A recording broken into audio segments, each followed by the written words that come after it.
Donc ça veut dire, pour moi, la grandeur et l'éminence dont bénéficient certaines personnes. Donc il peut y avoir des gens, je sais pas, qui ont peut-être beaucoup de choses, en point de vue matériel ou point de vue, je sais pas, ou justement le kavod, tu disais le kavod, il y a peut-être des raves qui ont beaucoup de kavod ou qui sont respectés par beaucoup de personnes. L'éminence, c'est quoi? C'est genre royauté, quelque chose dans ce genre-là ou... Peut-être après ils disent de quoi ils avoir un peu plus. Les grandeurs, l'éminence c'est la grandeur. Ok, donc bénéficie certaines personnes ne prouve rien. Donc déjà ça veut dire que déjà ce qu'on voit, déjà ça prouve rien. Non mais est-ce que... Quoi? Bon ça c'est écrit, mais... Ce qu'on pense. Ouais. C'est l'inverse. Tarles. C'est l'inverse qu'on pense. Tarles. La majorité des choses qu'on fait aujourd'hui, on juge les personnes aujourd'hui. Ah oui. C'est par rapport à sa grandeur et à sa perfection. Mais On juge à quel niveau? Ça dépend Tous les niveaux, tous les niveaux. Tous les niveaux. Mais on sait que c'est chez quelqu'un. S'il y a un mec ici qui rentre là tout de suite, sapé comme $1 million, une Rolex avec les bracelets, tout ce que tu veux, comme $1 million, automatiquement tout ce qu'il va dire, t'as plus. Si, ben voilà, surtout s'il est classe et il est vraiment vraiment classe. Il s'assoit, tu le connais pas le mec, tu le connais pas. D'accord. S'il me parle de Kodesh, je suis pas sûr que je vais l'écouter. Ouais, de Voilà. tout, de rien. Non, s'il me parle de Kodesh, je vais sûrement pas l'écouter. D'accord. S'il me parle de business, peut-être. Ouais, non, d'accord. Mais Mais si par exemple il te donne un point de vue qu'il a entendu, d'un coup, tu vas sentir ce qu'il dit, très beau. Même si c'est naze, même si maintenant si c'était un mec qui était habillé en clochard, et tu vas dire...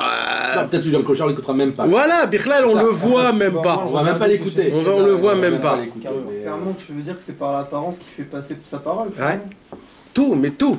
C'est par sa force. C'est l'emprise qu'il a envers toi. Non, mais il y a aussi ceux dans l'éminence qui ont du Kodesh et peut-être que si Il y a aussi... Je veux dire, c'est le... Quand j'ai dit que je vais pas l'écouter, mais peut-être que... Il y a aussi dans la Torah. Il y a aussi dans la Torah quand tu vois un rave qui est super bien habillé, qui a de l'argent, qui vient en belle voiture, qui a à côté de lui toujours 3-4 élèves, et qui lui donne tout ce qu'il veut, qu'il est super bien comme il faut, etc. C'est certain que tu vas pas le regarder d'une même apparence que s'il y a un mec très sympathique qui vient, il est gentil, il parle aussi de Torah, mais il rigole avec toi, il dit « Ah là, de ma Corée, etc. » Bon, il parle, Nahon, il parle, c'est pas... D'accord, Nahon.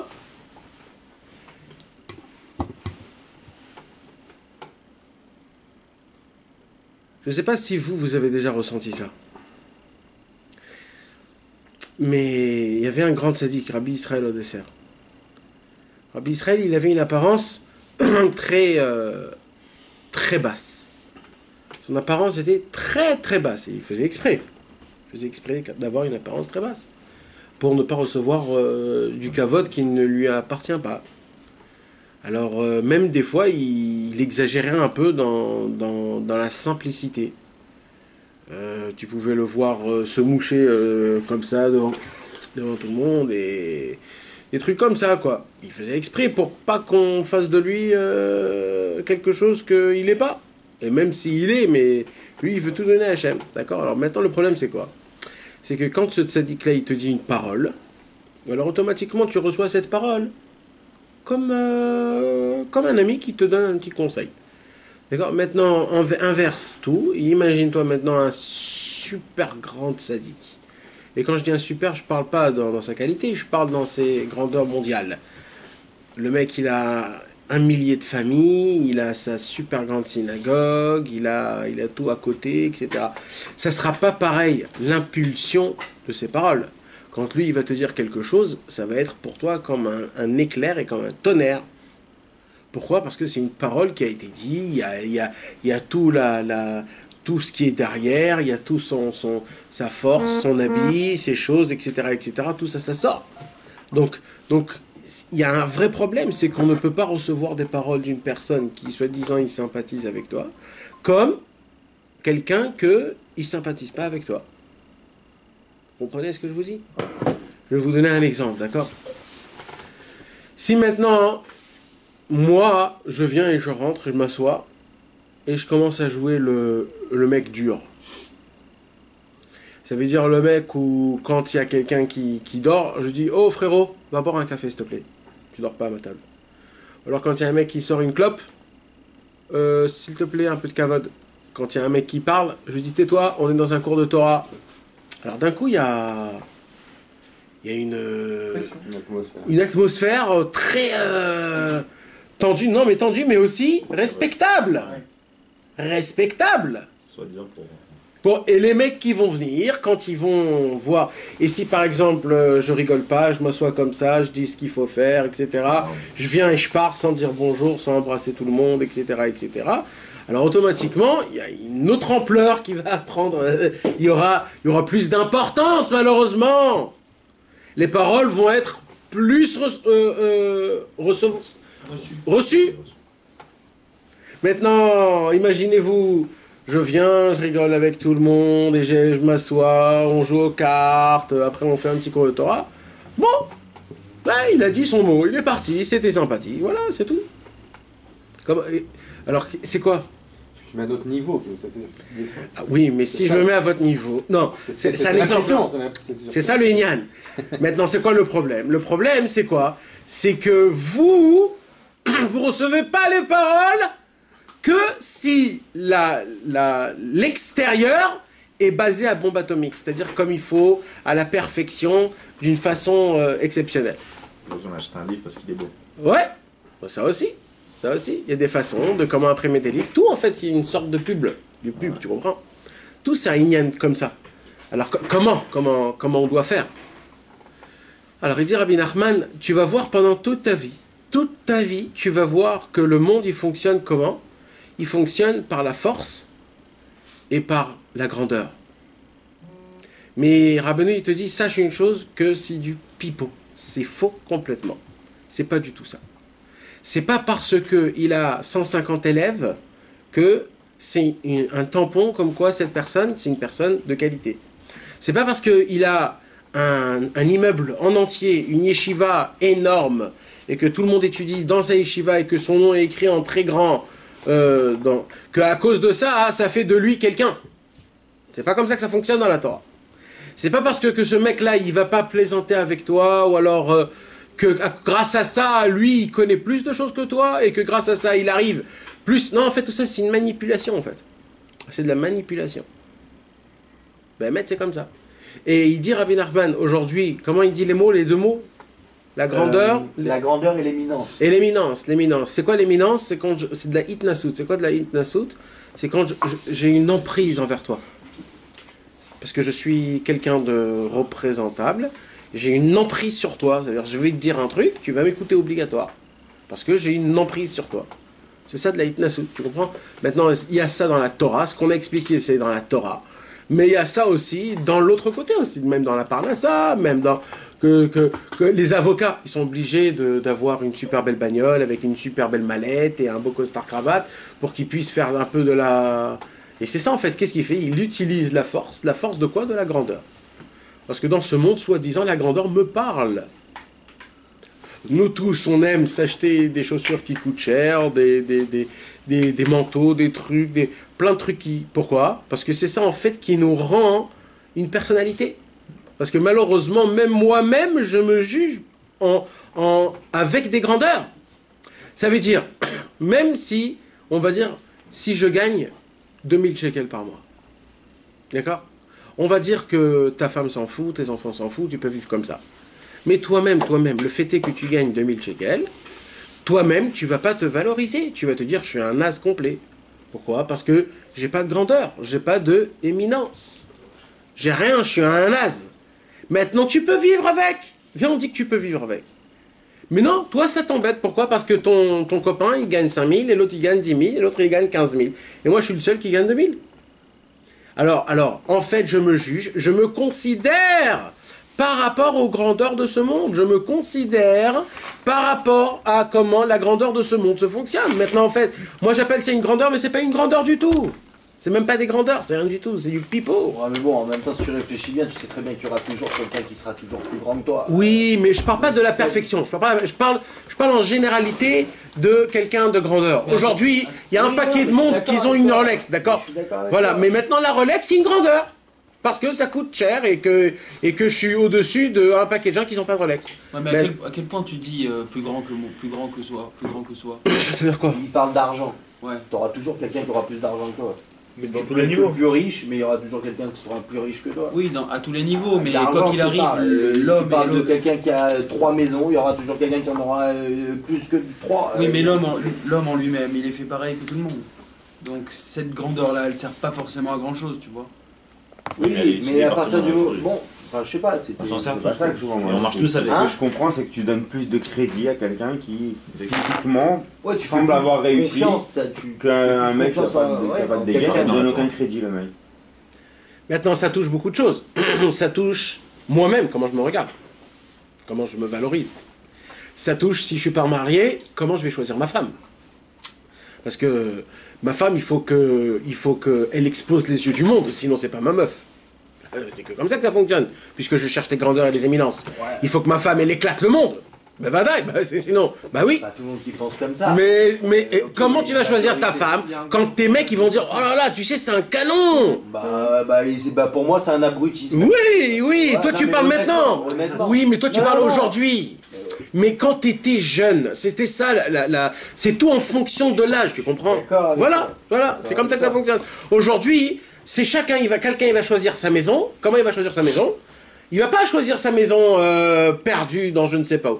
Il va d'abord se chercher la maison comment le monde y regarde à côté de la plage, dans des tours, avec le spa, avec le truc. Je parle pas contre ça, je dis juste que tout, en fait, la façon de On est comment... attiré par ça. Voilà. Pourquoi maintenant? Pourquoi t'es attiré à ça? Parce que c'est comme ça que ça marche. Non, c'est parce que non, c'est des grandeurs, c'est de l'éminence. C'est parce que le monde, Non, il... c'est parce que t'es le mouton qui suit, c'est tout. Oui, Ça mais te donne un pourquoi? Tout le monde qui Mais- fait alors toi tu Oui, fais voilà. ça aussi, ça te Non. donne un Ça te donne un statut. J'ai réussi, Voilà, moi aussi, j'habite là, voilà. moi aussi Si j'ai tout la le belle monde était voiture, moi aussi j'ai au le même même niveau, modèle. tu vas pas chercher au-dessus. Non, elle était Nahon, Nahon, c'est ce que je te dis, t'as un mouton qui suit, Tu tout le tournes avec monde la suit alors tu dois secrétaire, suivre t'as aussi. Comme ça, c'est fini. bien. Vous comprenez de quoi on parle? C'est vraiment important. C'est quelque chose que malheureusement, ça empeste la vision d'une vie en entière. Ouais, ça cache la. Maintenant, c'est dans les écoles, c'est dans tes enfants. Tu peux tester ton fils parce qu'il ressemble pas à ton voisin. L'enfant de ton voisin, il est toujours mieux sapé, il est toujours propre, il parle bien à son père. Maintenant, c'est faux, ça n'existe pas un truc comme ça. Mais toi, tu le vois de cette façon-là. Pourquoi? Parce que toi, tu regardes des grandeurs. On a l'impression d'être dedans, vraiment. Ouais. On est petit. Et donc, toute ta vie, tu vas toujours la changer, tu vas être mécontent, ça sera pas comme il faut toujours. Toujours. Parce que toujours, toi, tu regardes, tu mets la barre haut et t'es jamais satisfait de ce que tu as. C'est énorme. Ok? Bon, là, on va dire, c'est 2 lignes de ce que Rabbeinu il a dit. C'est pas ça ce que Rabbeinu il a dit. Rabbeinu il va nous parler d'un autre truc. Mais, on va commencer par ça. Alors, car l'éminence a ses propres règles du jeu. Voilà. Parfois, on les mérite pour avoir accompli une certaine action, et une fois que l'on a été promu, on ne redescend pas de niveau. Alors là, Rabbeinu il dit 2 choses là. Ouais. Hein, vous voyez des gens qui gagnent leur vie, qui deviennent milliardaires? Ouais. Eh ben, qu'est-ce que vous vous dites, vous? Pourquoi je suis pas milliardaire? Non. Ah. Mais ça veut dire quand tu regardes le mec en lui-même, enlève-toi toi de ta photo. D'accord. Regarde que le mec. T'as bien Qu'est-ce que les gens ils disent Il a bien réussi. à leur fils? Moi j'ai travaillé, frérot. Moi j'ai travaillé à la sueur, j'ai gagné mes millions en travaillant. Rabbi Nachman il dit ça n'existe pas ça. Non, mais il est content. Ça c'est un cadeau du ciel. L'argent est venu comme cadeau du ciel. La preuve, t'as gagné des 50 millions en une seule fois, t'as fait un super grand coup, t'as fait un truc. Ton père était hyper pauvre, ton arrière-grand-père était aussi pauvre, et ton arrière-grand-père était super riche. Tu vas pas me dire que lui, il a réussi, lui, il a pas réussi. On parle pas de ça du tout. On parle pas ici de réussite. Il n'y a pas de réussite. Là, on parle d'une embellie qu'Akadosh Baruch Hu t'a envoyé du ciel pour une certaine chose que t'as fait dans ta vie. On sait pas c'est quoi. Chacun a un autre truc, il n'y a pas un truc spécial. Mais est-ce que c'est une embellie? On va dire d'une certaine façon, c'est une embellie. Je vais t'expliquer pourquoi. Oui, parce que L'homme, il a le problème de expliquer l'argent qu'il reçoit en mal, malheureusement. Donc quand nous on gagne de l'argent, malheureusement on va faire des mauvaises choses, on va changer. Mais en gros, d'accord, en général, quand quelqu'un il gagne une grande somme d'argent, en général, c'est une embellie, on va dire. Oui. D'une certaine façon. Pour nous, bien sûr. Ouais. Tout le monde ici, c'est une embellie. Voilà, c'est une Parce que, embellie. comme tu as dit, parce qu'on vit dans ça, on est attiré par ça. donc Voilà. C'est le nerf de la guerre. Nahad. D'accord. Donc d'une certaine façon, c'est quelque chose de bien et important. On va dire maintenant, ça n'existe pas que quelqu'un il vienne dire moi je me suis fatigué pour gagner mon argent. Ou alors moi je me suis fatigué pour arriver là où je suis arrivé, comme on voit dans tous les films et comme on entend partout, tout le temps. Ça n'existe pas. Les mecs qui sont de haut niveau, les premiers ministres, ils n'ont pas gagné ça en se battant, en se fatiguant. Ça peut-être, tu peux dire ça dans des choses, dans du travail manuel. Ou au départ, peut-être. Comme on discutait dans ceux qui travaillent dans le bâtiment. Exactement. Dans le travail manuel, tu peux peut-être dire ça. Mais dans un travail comme aujourd'hui, qu'aujourd'hui, plus les générations ils avancent, plus le travail manuel n'existe plus. C'est vrai. Donc aujourd'hui, plus tu peux dire pour 90% des gens qui sont très riches, qui ont des grandeurs, qui ont des... Comment il appelait des éminences Non, Du prestige. Ouais, des éminences. Des éminences, 90% de ces personnes-là, c'est une embellie qu'on leur a donnée du ciel. Et il n'y a pas marqué dans la Torah, tu gagneras ton pain sur ton front? Ouais. Donc ça correspond à quoi, mis à part que tu peux avoir un cadeau du ciel? Non, un ne touche pas l'autre. Là, je parle des grandeurs. Non, mais c'est ça, moi. Je parle que des grandeurs et des Mais embellies. la question, elle est là-dessus. Sur ton front, c'est pas forcément que le travail. C'est par exemple le fait que tu aies prié le bon Dieu tous les jours pour justement avoir ça et que tu t'accordes un temps. C'est bien dit, noir sur blanc, sur ton front, sur ton front. Mais après, il dit on ne redescend pas de niveau. Ouais, maintenant, ce qui se passe... Ah, ça, c'est la deuxième chose. Donc, première chose, c'est quoi?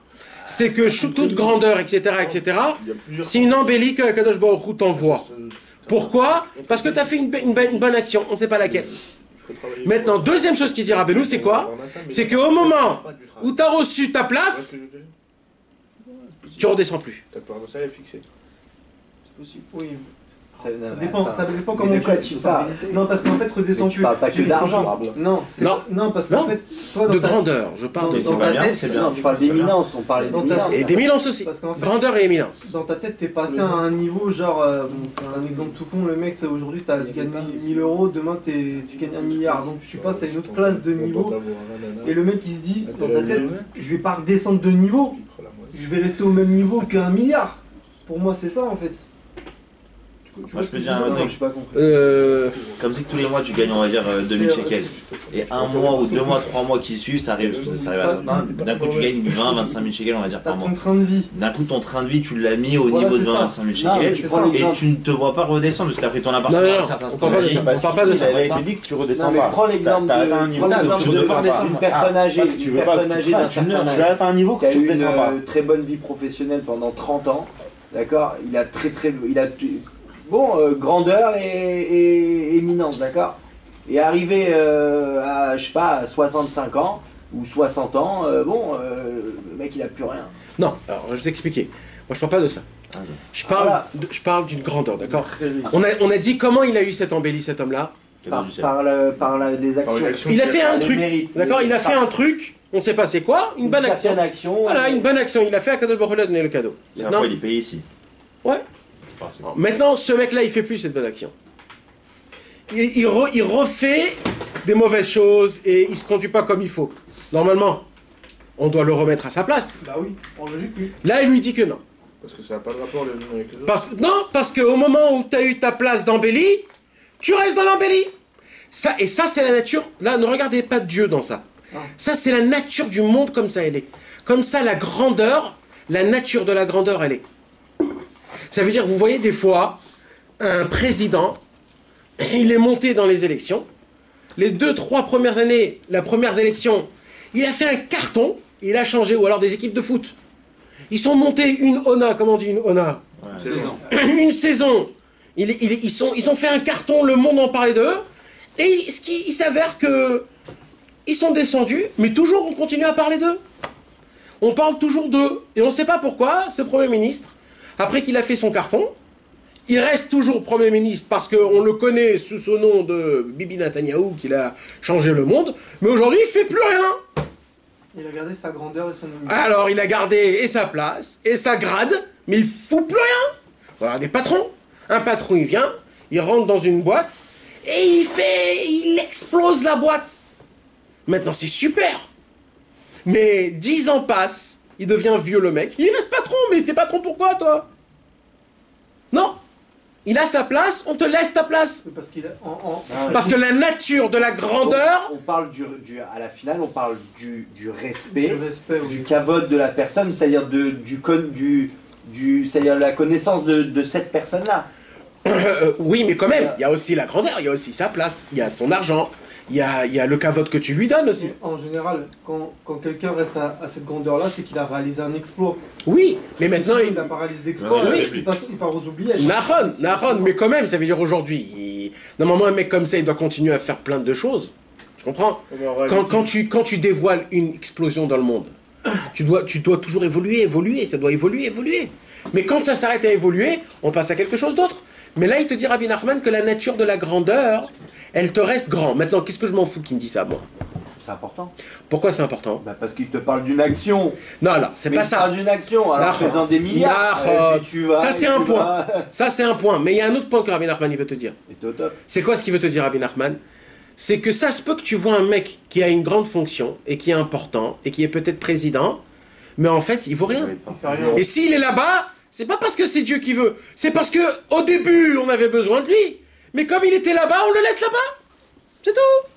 Aujourd'hui, il vaut pas. C'est pas comme dans le Saint Belchacham quand il monte de niveau. Ouais. Il monte de niveau. Ouais. Il aurait pu garder cette place-là. Ouais. C'est très grave. Il continue à monter de niveau. Mais si t'es sage, je peux te faire moi ici tout de suite une liste de personnes grandes que tout le monde connaît, qu'aujourd'hui, avant, ils étaient bien importants et forts, etc., qu'ils ont fait, mais aujourd'hui, plus personne. Tu comprends? Plus personne, il n'y a rien, et ils sont restés soi-disant des grands. Et tu sais pas pourquoi encore? Il y a bien des acteurs de cinéma ou de stars d'Hollywood, etc., qui ont fait un film qui a été parlé devant tout le monde. Maintenant, le mec, c'est un nul, il a fait un film, un seul film. Jusqu'à aujourd'hui, les stars, les photos, les trucs, mais oh! Mais on a 150 milliers des films là, des super trucs. D'accord? Maintenant, regardez les films d'avant et les films d'aujourd'hui. Les stars d'avant, ils sont encore plus stars que les films d'aujourd'hui qui sont meilleurs. Comment tu expliques ça? C'est le temps. Mais la grandeur, comment elle fait? Comment ça se fait qu'un star de cinéma, il y a Charlie Chaplin, tu en parles jusqu'à aujourd'hui, parce qu'il a fait des films, il parle en noir et blanc, tu sautes plein, hein, et c'est la star du monde. Maintenant, ouais, on va dire. Parce qu'il a lancé un concept. C'est pour ça qu'il a été connu, parce que personne n'avait lancé ce concept-là. Non, mais ça n'a pas été le premier, hein. Ça n'a pas été le premier. Oui, mais dans son genre. Il avait de la... Regarde comment tu parles, Fais voir Charlie Chaplin à mon fils ou il tient pas. Ah, ok. Tu sais pourquoi ça? Parce qu'il n'était pas à l'époque de sa grandeur. Voilà, exactement. Mais au moment, s'il sera à l'époque de sa grandeur, ah oui. Tu comprends? C'est ça qui t'expliquera Benou. Faut m'embrouiller alors. Alors, pourquoi? Je sais pas. Mais il faut savoir que c'est ça la nature. Pourquoi il te dit tout ça, Rabbeinu? Il te dit, Rabbeinu, ne juge pas par rapport à la grandeur d'une personne.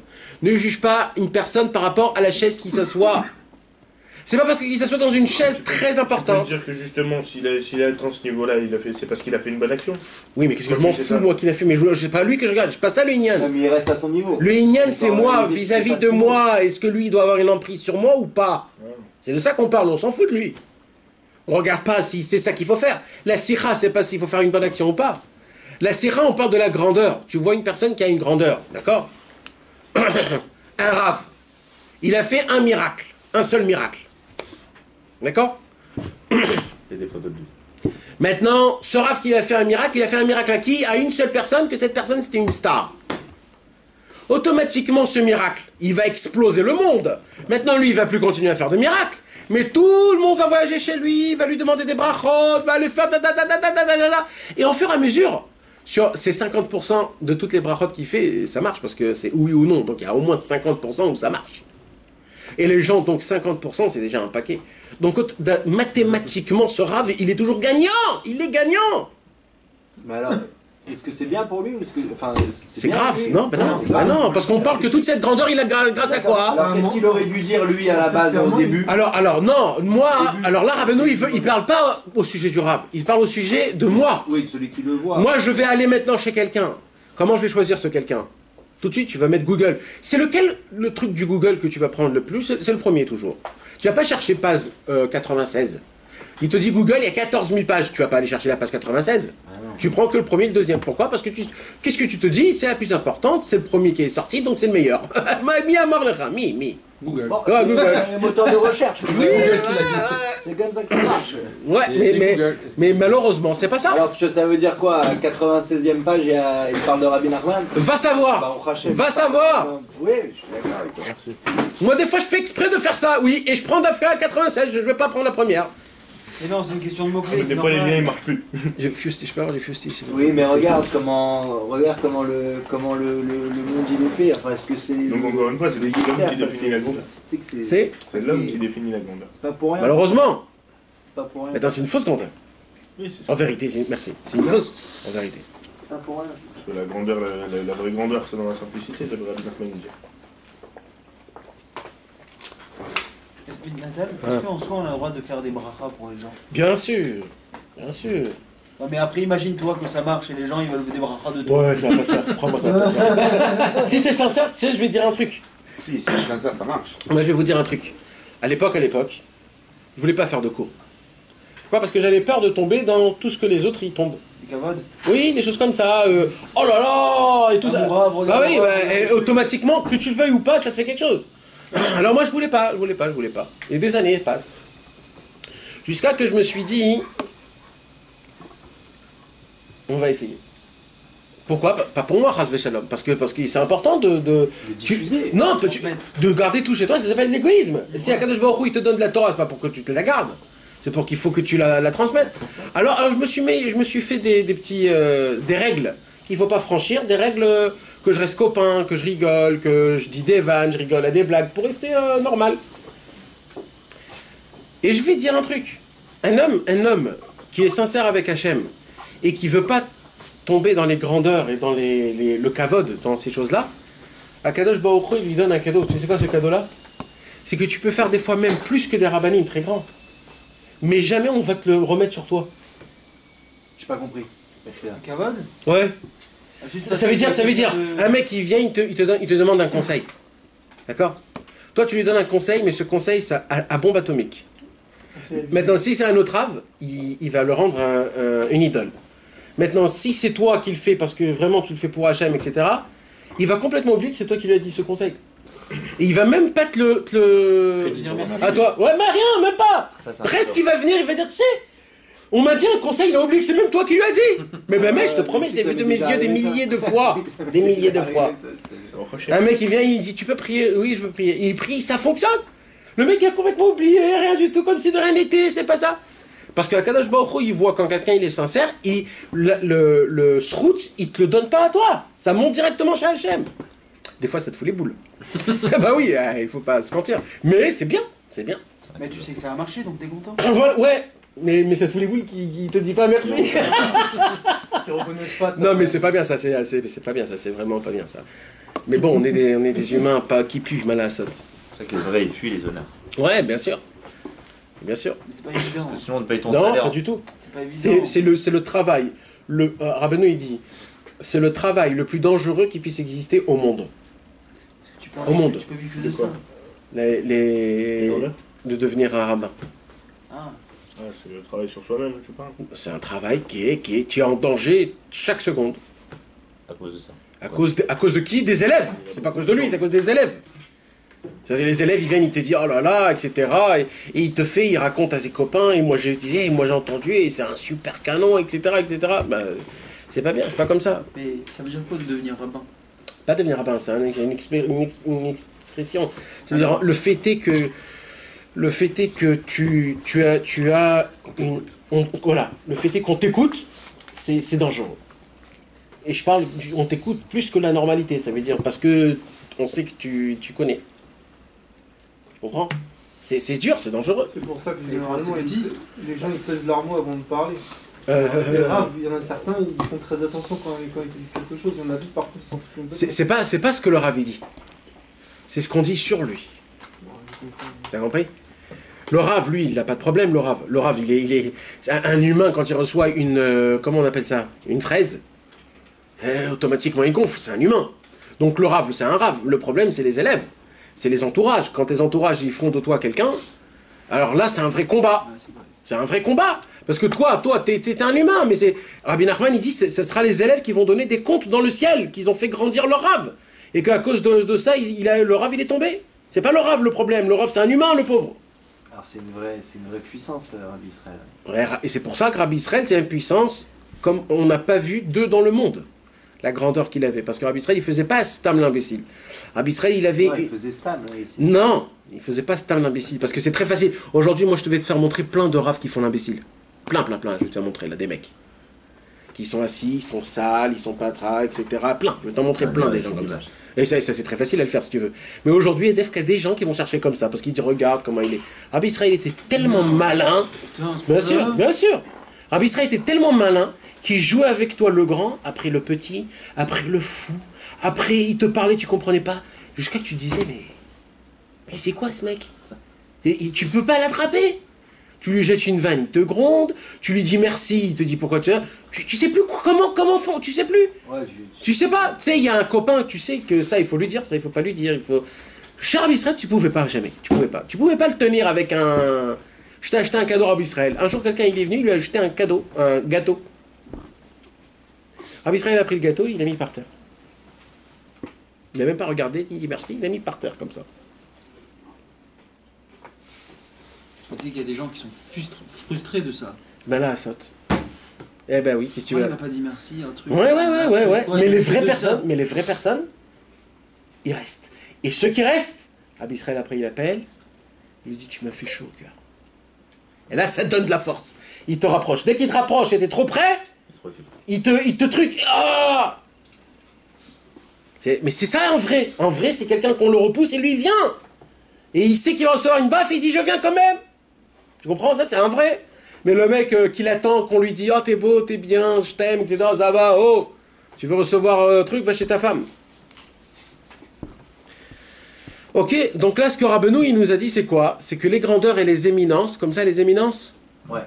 Que les grandeurs et les éminences, plusieurs choses. D'abord, ça veut rien dire. Deuxièmement, si tu l'as reçu, c'est parce que tu as fait quelque chose de bien. Troisièmement, des fois, cette éminence-là, aujourd'hui, tu ne dois pas l'avoir, mais on te le donne. Pourquoi? Parce que la nature de la grandeur, c'est que quand tu montes haut, tu restes haut. Tu restes au niveau. Tu restes au niveau haut. Maintenant, vas-y, continue. Mais tu peux augmenter ton niveau. Ouais. Alors, c'est ainsi que certains rois d'Israël ont, pour avoir accompli de bonnes actions, eu le mérite de voir leur titre de roi transmis jusqu'à la 4e génération, comme cela figure dans le livre des rois. Ouais. Dans la Bible, il y a un livre qui s'appelle Les Rois. Alors là-bas, on voit, il y avait des rois qu'ils étaient rois 6 mois. Après, on leur a pris la royauté. Il y avait des rois qui étaient rois 16 ans. Il y avait des rois qui étaient rois 7 ans, 8 ans. Il y avait des rois qui ont vu leurs enfants, leurs petits-enfants, etc. Maintenant, tu voyais que les rois, en fait, eux-mêmes, c'était pas des rois gentils. Ils étaient des méchants. C'était des gens c'était des rois qui avaient fait des péchés. Des rois qui restaient pas longtemps? Non, qui restaient longtemps et qui voyaient leurs enfants, leurs petits-enfants, leurs arrière-petits-enfants de rois. Et tu te poses la question, mais comment ces rois-là, ils voient un truc? Alors non, parce qu'ils ont fait un jour une bonne action, ils sont montés rois. Alors, parce qu'ils sont restés rois, ils vont rester dans le même truc. Mais ça veut pas dire que c'est ça le vrai. Oui, le mérite pas Nous, forcément. on aurait pu Voilà. penser que c'est parce qu'ils leur salaire à eux, au lieu d'être payé en haut, il a été payé maintenant. Je veux pas dire ça. On peut dire ça, mais je veux pas dire parce que lui, il a pas dit. Non. Ah, c'est Rabbeinu, il dit Ouais, tu comprends? C'est T'as raison. sûr ça. Ouais, t'as raison sur ce que tu dis, t'as raison. Mais là, il parle pas de pourquoi. Parce que là, il nous regarde à moi. Il regarde pas là, en question, on parle pas du mec qui est en grandeur et en éminence. Ouais, on parle pas de lui. Celui qui le voit. On parle du deuxième. Parce que moi, c'est en fonction de mon jugement, comment je dois juger les choses, tu comprends? Il y a des gens qui se disent « Ouais, regarde comment aujourd'hui il ramène tous les jeunes, il arrive à parler à tous les jeunes, il a 500 personnes dans ses cours, et il parle, etc. C'est là-bas qu'il faut que j'aille. » Alors, il se trompe le mec complètement. En fait, ce qu'il cherche, c'est la publicité, en fait. Il cherche les grandeurs, il cherche les mecs, c'est ça qu'il cherche. Ah, mais tu dis « Fais pas ça !» Tu sais pas pourquoi il a ça. Va savoir. Il y a 1 milliard de raisons pour lesquelles un mec, il a ces choses-là. C'est pas parce qu'il est grand, c'est pas parce qu'il a des connaissances, c'est parce qu'on sait pas. Son père ou son arrière-grand-père avait fait un truc, et jusqu'à maintenant, il a cette grandeur-là. Il y a aujourd'hui, c'est dans la halacha, dans le Shulchan Aruch. Excuse-moi de te couper, mais c'est dur quand même ce que tu dis. Non, parce que Mechila, attends, mais n'importe qui nous donne des cours, toi tu nous donnes des cours. On pourrait, alors quoi, on peut devenir fou, un truc comme ça. Alors tu te poses des questions sans arrêt, on en discutait tout à l'heure. Mais non, je parle pas de cours, je parle de grandeur et d'éminence. Mais d'accord, mais... Et d'éminence, tu sais ce que c'est éminence? C'est quand c'est moi qui te donne ta vie. C'est moi qui te dis comment t'habiller, comment faire, comment parler à ta femme, dire à ta femme comment faire. C'est une sorte de ça. Ouais, parce que toi, Fred, toi tu connais pas les vrais rabbins d'aujourd'hui. Non, voilà, je connais pas. Tu connais pas. Je les connais pas. Et tu sais pas comment ça fonctionne, malheureusement. Il y a des endroits où c'est très grave. C'est très grave. Le mec, il colle pas il fait pas un travaux dans sa maison si avant il appelle pas son rab. D'accord? Il marie pas sa fille si avant il dit pas à son rab les noms, ils font la guimatria, des trucs de fou. D'accord? Alors, mais non, mais nous, on connaît pas ça. D'accord. On vient de France, c'est vrai. En France, il y avait pas tout ça. Il y avait. Tu vas voir Rabbi Non, sans nom, c'est pas. C'était moins poussé en France qu'ici. Il y a ces choses-là, malheureusement. Maintenant, de l'éminence, c'est quand il a une emprise sur toi, mentalement, il t'a captivé. T'as captivé. Il t'a captivé, mentalement. Maintenant, mes amis, ne vous trompez pas, il y a aussi ça dans la sainteté. Par exemple, si Rabbi Nachman de Breslev, il était vivant aujourd'hui, oui, ça oui. Là, oui, tu lui demandes tout, à la lettre. Au point à la lettre. Comment un homme, il peut différencier maintenant? Non, alors maintenant, Rabbi Israël et Rabbi Nachman de Breslev, ils sont venus dans le monde et ils ont dit actuellement, en l'an 2000, ça n'existe pas aujourd'hui une personne qui a complètement enlevé le kavod de son corps. Ça n'existe pas. Ça n'existe pas. Il n'y en a pas. Il n'y en a même pas un. Il y a des gens qui sont beaucoup moins, qui travaillent. Ils prient Hachem, ça il y en a. Mais ça n'existe pas un mec qui a enlevé son kavod complètement. Ça n'existe pas. Du chiffre 0. Non, un mec qui est style, quoi. Un mec qui est... Zéro, ça n'existe pas. C'est du bidon. Hein? Tout cela, c'est du bidon. Non, c'est pas que c'est du bidon. Chas v'shalom. Maintenant, il y a des achuzim. Comment il y a achuzim? Il y a des pourcentages. Il y a un mec qui est 100% kavod, il y a un mec qui est 10%, c'est tout. Alors, ce qu'il faut chercher... Je te parle de ceux qui ont l'emprise, c'est 100% du bidon. Maintenant, à l'heure actuelle. Non, pas forcément. Non, pas forcément. C'est ce qu'il t'a dit, c'est qu'il travaille quand même. Pas forcément. Ça se peut qu'il y ait un rave qui travaille son kavod, malgré qu'on lui donne son kavod, mais lui, ça lui fait ni chaud et ni froid. Et tu peux le voir des fois. Il y a des gens, tu vois. Moi, j'ai vu de mes yeux plusieurs personnes, tu vois, tu leur jettes. Je vous ai raconté, il y avait un vieux à Ouman, il s'appelait Nachman Roussicher. Il était vieux, il avait, je sais pas, 96 ans, il a vu tous les grands tzadikim de Breslev. Ils sont arrêtés dans le chemin du lac. Ils étaient là-bas. Ils ont mis la main comme ça. Non. Alors... Non, ils sont venus, ils ont pris la main pour embrasser une bracha. C'est ce qu'il a fait, 96 ans. Un lion, hein, il marchait lentement. Il s'est levé, il les a tapés. Le mec, il vient pour t'embrasser la main, pour demander une bracha. Il les a tapés. Ils ont dû être perturbés dans leur cerveau. Mais eux, ils sont courus, ils ont dit c'est quoi? Mais pour lui, c'est une insulte. Tu me donnes du kavod, c'est une insulte pour moi. Parce que le kavod, on le donne à Hachem, pas à moi. Moi, je suis un homme simple. Ça, frérot, quand j'ai vu ça, j'ai eu des frissons. J'ai tout de suite compris. J'ai compris. Les Breslev d'avant, c'était pas... Il n'y a pas de pipeau. C'est le Hémet, frérot. Qu'est-ce que tu veux? Qu'aujourd'hui, je vais faire une bracha en haut, c'est toi qui vas me taper. C'est toi qui vas me taper. Tu vas me dire pourquoi tu m'as laissé te prendre une bracha. T'es un charlatan. Alors, je préfère ici, moi, je te tape, comme ça, en haut, tu vas me dire merci. Tu comprends? T'en connais, toi, aujourd'hui, des raves qui te tapent parce que tu l'as embrassé sa main? Il y en a qui me donnent l'autre. Mais alors, t'imagines? Tu mets même les pieds, tu te dis... Maintenant, les vraies personnes, maintenant, il ne faut pas se tromper. Les vrais tzadikim, il faut leur embrasser. Pourquoi? Parce qu'eux, ils ont enlevé le kavod. Et eux, ils sont purs. C'est pour ça qu'on leur embrasse leurs mains, parce qu'ils sont purs. Alors eux, il faut aller courir leur embrasser. Moi, aujourd'hui, actuellement, en l'an 2000, mon ami, il n'y a pas, n'allez pas chercher, ça n'existe. Même les 36 tzadikim cachés, même eux, ils ont un problème avec ça. Et c'est la raison pour laquelle ils sont cachés. Pourquoi ils sont cachés, ces 36 tzadikim? Parce qu'ils ont peur de tomber dans le pirsoum, dans la publicité. C'est pour cela qu'ils sont cachés. Les vrais tzadikim, ils sont cachés, mes amis. Mais les vrais tzadikim, ils savent qu'ils sont tzadikim, qu'ils font partie des 36? Non. Pas obligatoire, non. On a que oui, on a que non, la majorité. Mais encore aujourd'hui, mes amis, donc aujourd'hui on est en l'an 2016, ok. Donc maintenant il faut pas se mentir, il faut pas se mentir. Dans la merde. Hein. Il avait eu avec des raves de Swat, ça va Il a C'était quoi? C'était un Siaman. Ouais. Rabbi Israël, les gens ne l'aiment pas trop. Pourquoi?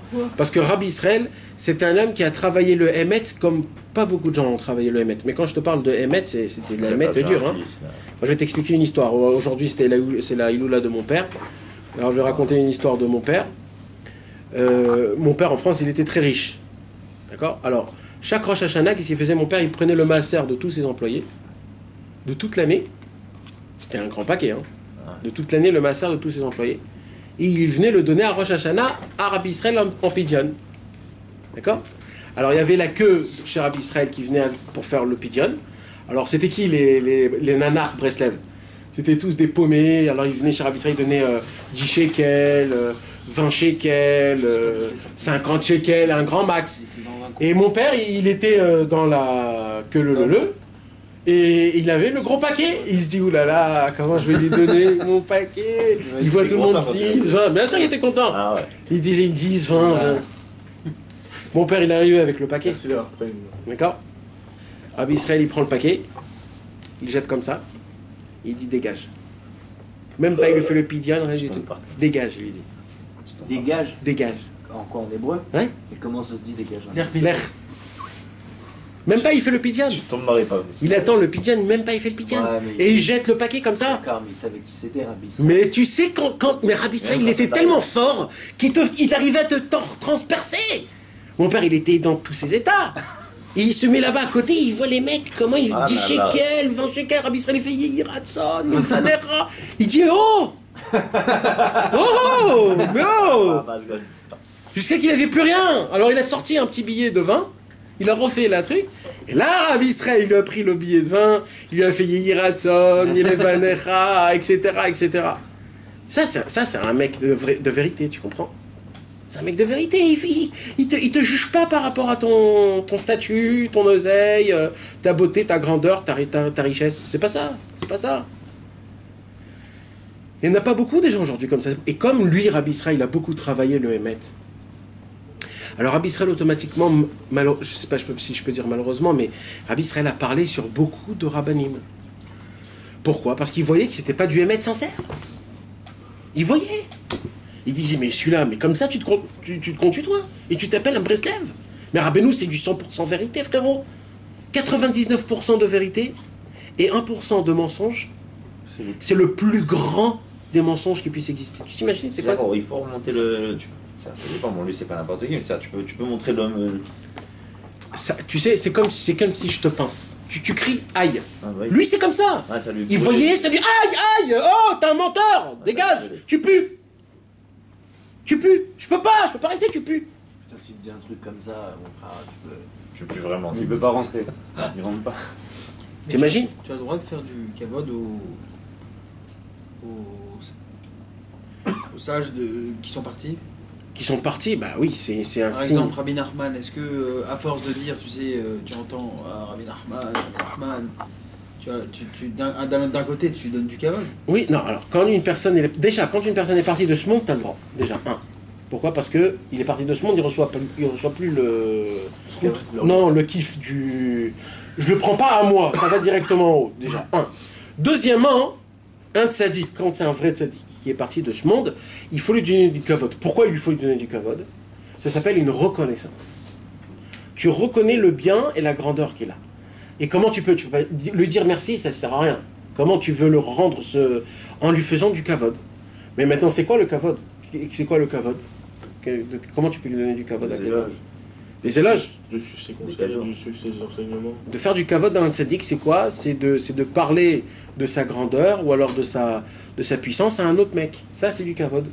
À un homme. Mais ça, il faut le faire que quand quelqu'un il est parti de ce monde. Et il faut qu'il soit sûr que le mec il soit à béton armé. Oui, ça aussi. Sinon tu mets ton... Il n'y a pas de sabbat. Ouais. À l'époque de ça, il n'y avait pas des gens qui lui faisaient des photos ou quoi. À qui? De sabbat.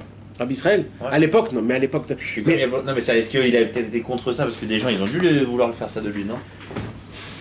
Si tu veux qu'on commence à parler de Rabbi Israël, frérot, c'est des années, Béhémet. Parce qu'il n'y avait pas chez lui, c'était tout en fonction des gens. C'était toujours tout en fonction des gens, c'est chacun. Mais ne crois pas, nous on voit dans les films, on voit qu'il était beau, gentil, rigole, et sourit, il est sympathique, mais Rabbi Israël, il arrivait à te faire peur jusqu'à que tu ne pouvais plus tenir dans tes jambes, tu ne tenais plus, tellement il te faisait peur. Il te regardait, il te transperçait, tu ne pouvais plus respirer tellement que tu avais peur. Tu ne pouvais plus. Un jour, Rabbi Israël était en Amérique, il y avait 2 mafiosos, des boxeurs. Ils habitaient à côté. Ils ont fait tchouva rien que parce qu'ils ont vu Rabbi Israël. Rabbi Israël les a anéantis avec son regard. Des grands boxeurs, aujourd'hui c'est des Breslev. Aujourd'hui c'est des patrons du Tsioun, comme Rabbeinu. Non, il m'a dit ça, pareil. Ouais.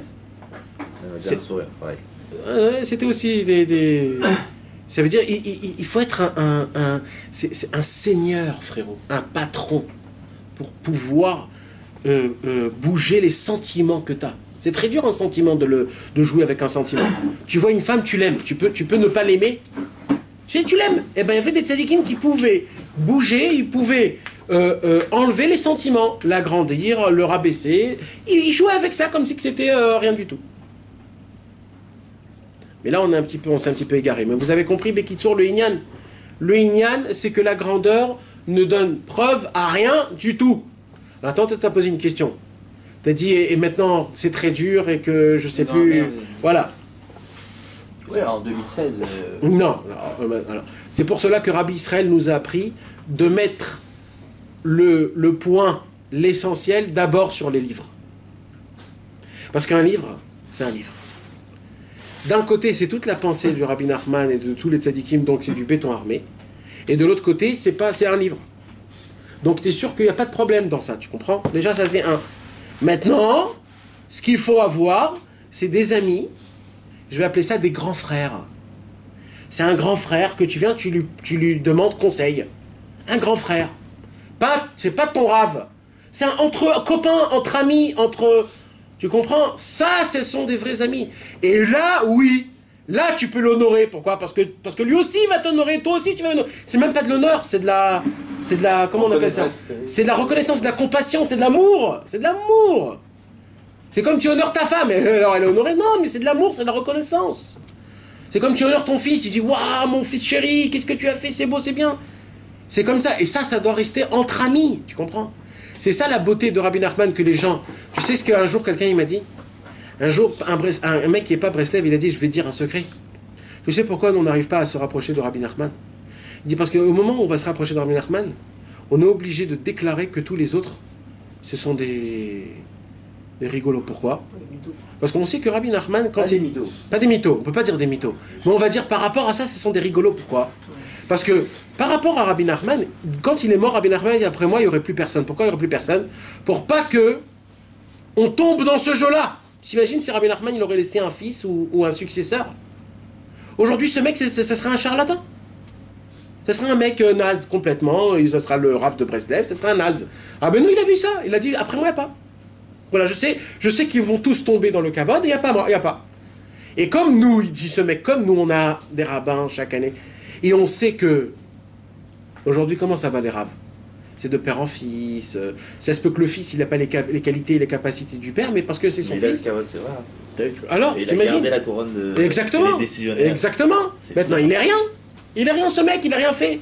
Peut-être le grand-père, il était bien et important, etc. Mais lui, le fils, là, pourquoi lui, il est grand? Parce qu'il a je suis le grand fils de Rav Nana. Je suis on aurait pu le prendre parce qu'il est un bon professeur. Mais non, c'est pas... Il y a écrit dans le Shulchan Aruch, mais fourrage, dans le Shulchan Aruch, il y a écrit En Torah Beyerusha. La Torah ne descend pas en héritage. C'est pas... Ça passe pas en héritage. Voilà. Si tu te fatigues, t'arrives. Ça passe pas en héritage. C'est pas parce que ton père c'était un tzaddik que toi aussi t'es un tzaddik. Le Yetzerara de ton fils, c'est un nouveau Yetzerara. Et chacun il a son Yetzerara. Donc l'habit ne fait pas le moine. Eh oui, oulala, oulala. C'est ça. Oulala. À l'époque, vous savez, à l'époque il y avait des habits de rave. Mais ces habits de rave là, tu pouvais pas les acheter. Pardon. Tu pouvais pas les avoir. Ouais, Ça veut dire, si tu allais chez un comment on appelle Un tailleur. Un tailleur, tu lui dis faites-moi cet habit, il te faisait pas. Il y avait des lois. Tu le faisais pas, tu peux pas t'acheter un habit d'un rave, tu peux pas. C'est qu'un mec qui est vraiment, qui reçoit, et il peut s'habiller comme ça. Mais aujourd'hui, tu t'achètes le truc, l'habit supri noir, les 2 boutons derrière, le chapeau truc.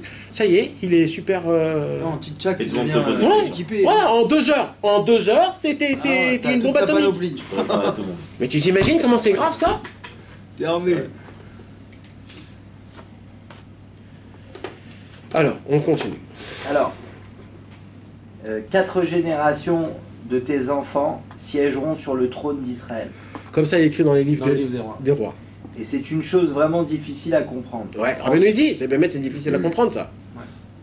En effet, quoi qu'il en soit, au-delà de la 4e génération, la majesté et la royauté cesseront d'être transmises.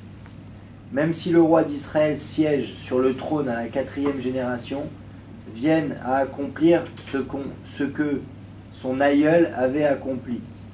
Là, il dit l'inverse, là. Là, il dit, comme cet homme-là, il a fait une bonne action, et que Akadosh Baruch Hu lui a dit, tu recevras comme récompense 4 générations royales.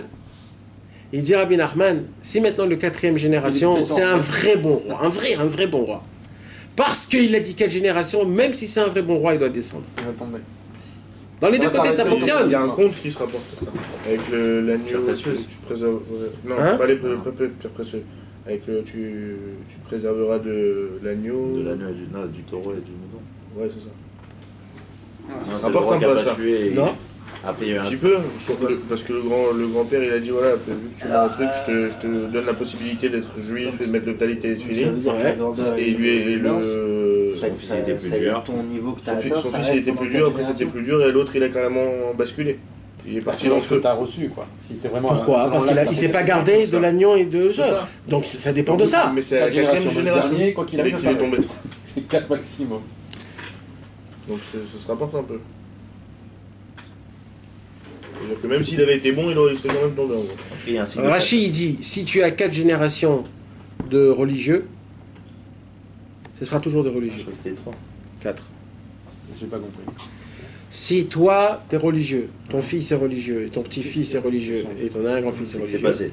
Ça y est. c'est passé. C'est un nœud à 4. Ça restera, mais on parle de sincérité là. Non, mais on parle de quel, de quoi? Et quoi, et après, C'est le des foi 5e, religieux. qu'est-ce qu'il y aura? Connecté. Après c'est terminé, ça sera tout seul. Tout Ouais, seul. mais ça veut dire Ah. quoi religieux? Ça veut dire quoi? Mais là, Non, il dit l'inverse, je parle- il dit l'inverse, Les c'était la maîtres. 4e, c'est ça? Non, là on parle parce que là c'est un autre truc. Là on parle des rois. Ça c'était les rois.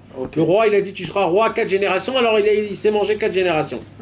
Mais au moment où tu passes, et d'où on apprend ça? Pas une bracha le matin? Non, on va les Tzion Goel ou les Shavé Feshabe Yaakov Neum Adonai, Vanizot Britiot Maradai, Rukra Shalachot Varachot Santeferha, Lo Yamushu Mipicha, ou Mipi Zarecha, ou Mipi Zera Zarecha.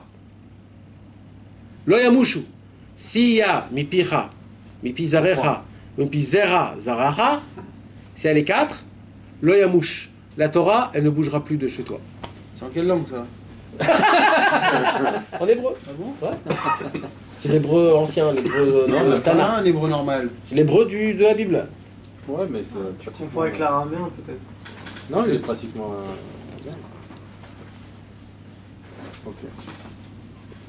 Ok. Donc on s'est arrêté à un point, En je quel milieu suppose. c'est arrêté là? Ça, c'est quoi? Ça avait été un an. Ah oui. Ça a été. Ça Ah, ça aussi, ouais. La 4e génération vient à accomplir ce que son anaï avait accompli, ou dépassant même ce qu'il avait réalisé. Cela ne servira à rien, puisqu'il a déjà été décrété que la royauté cessera avec la 4e génération et qu'il doit subir la punition pour les fautes de ses aïeux. Ça veut dire, il a beau faire. Ça veut dire, on va dire un exemple.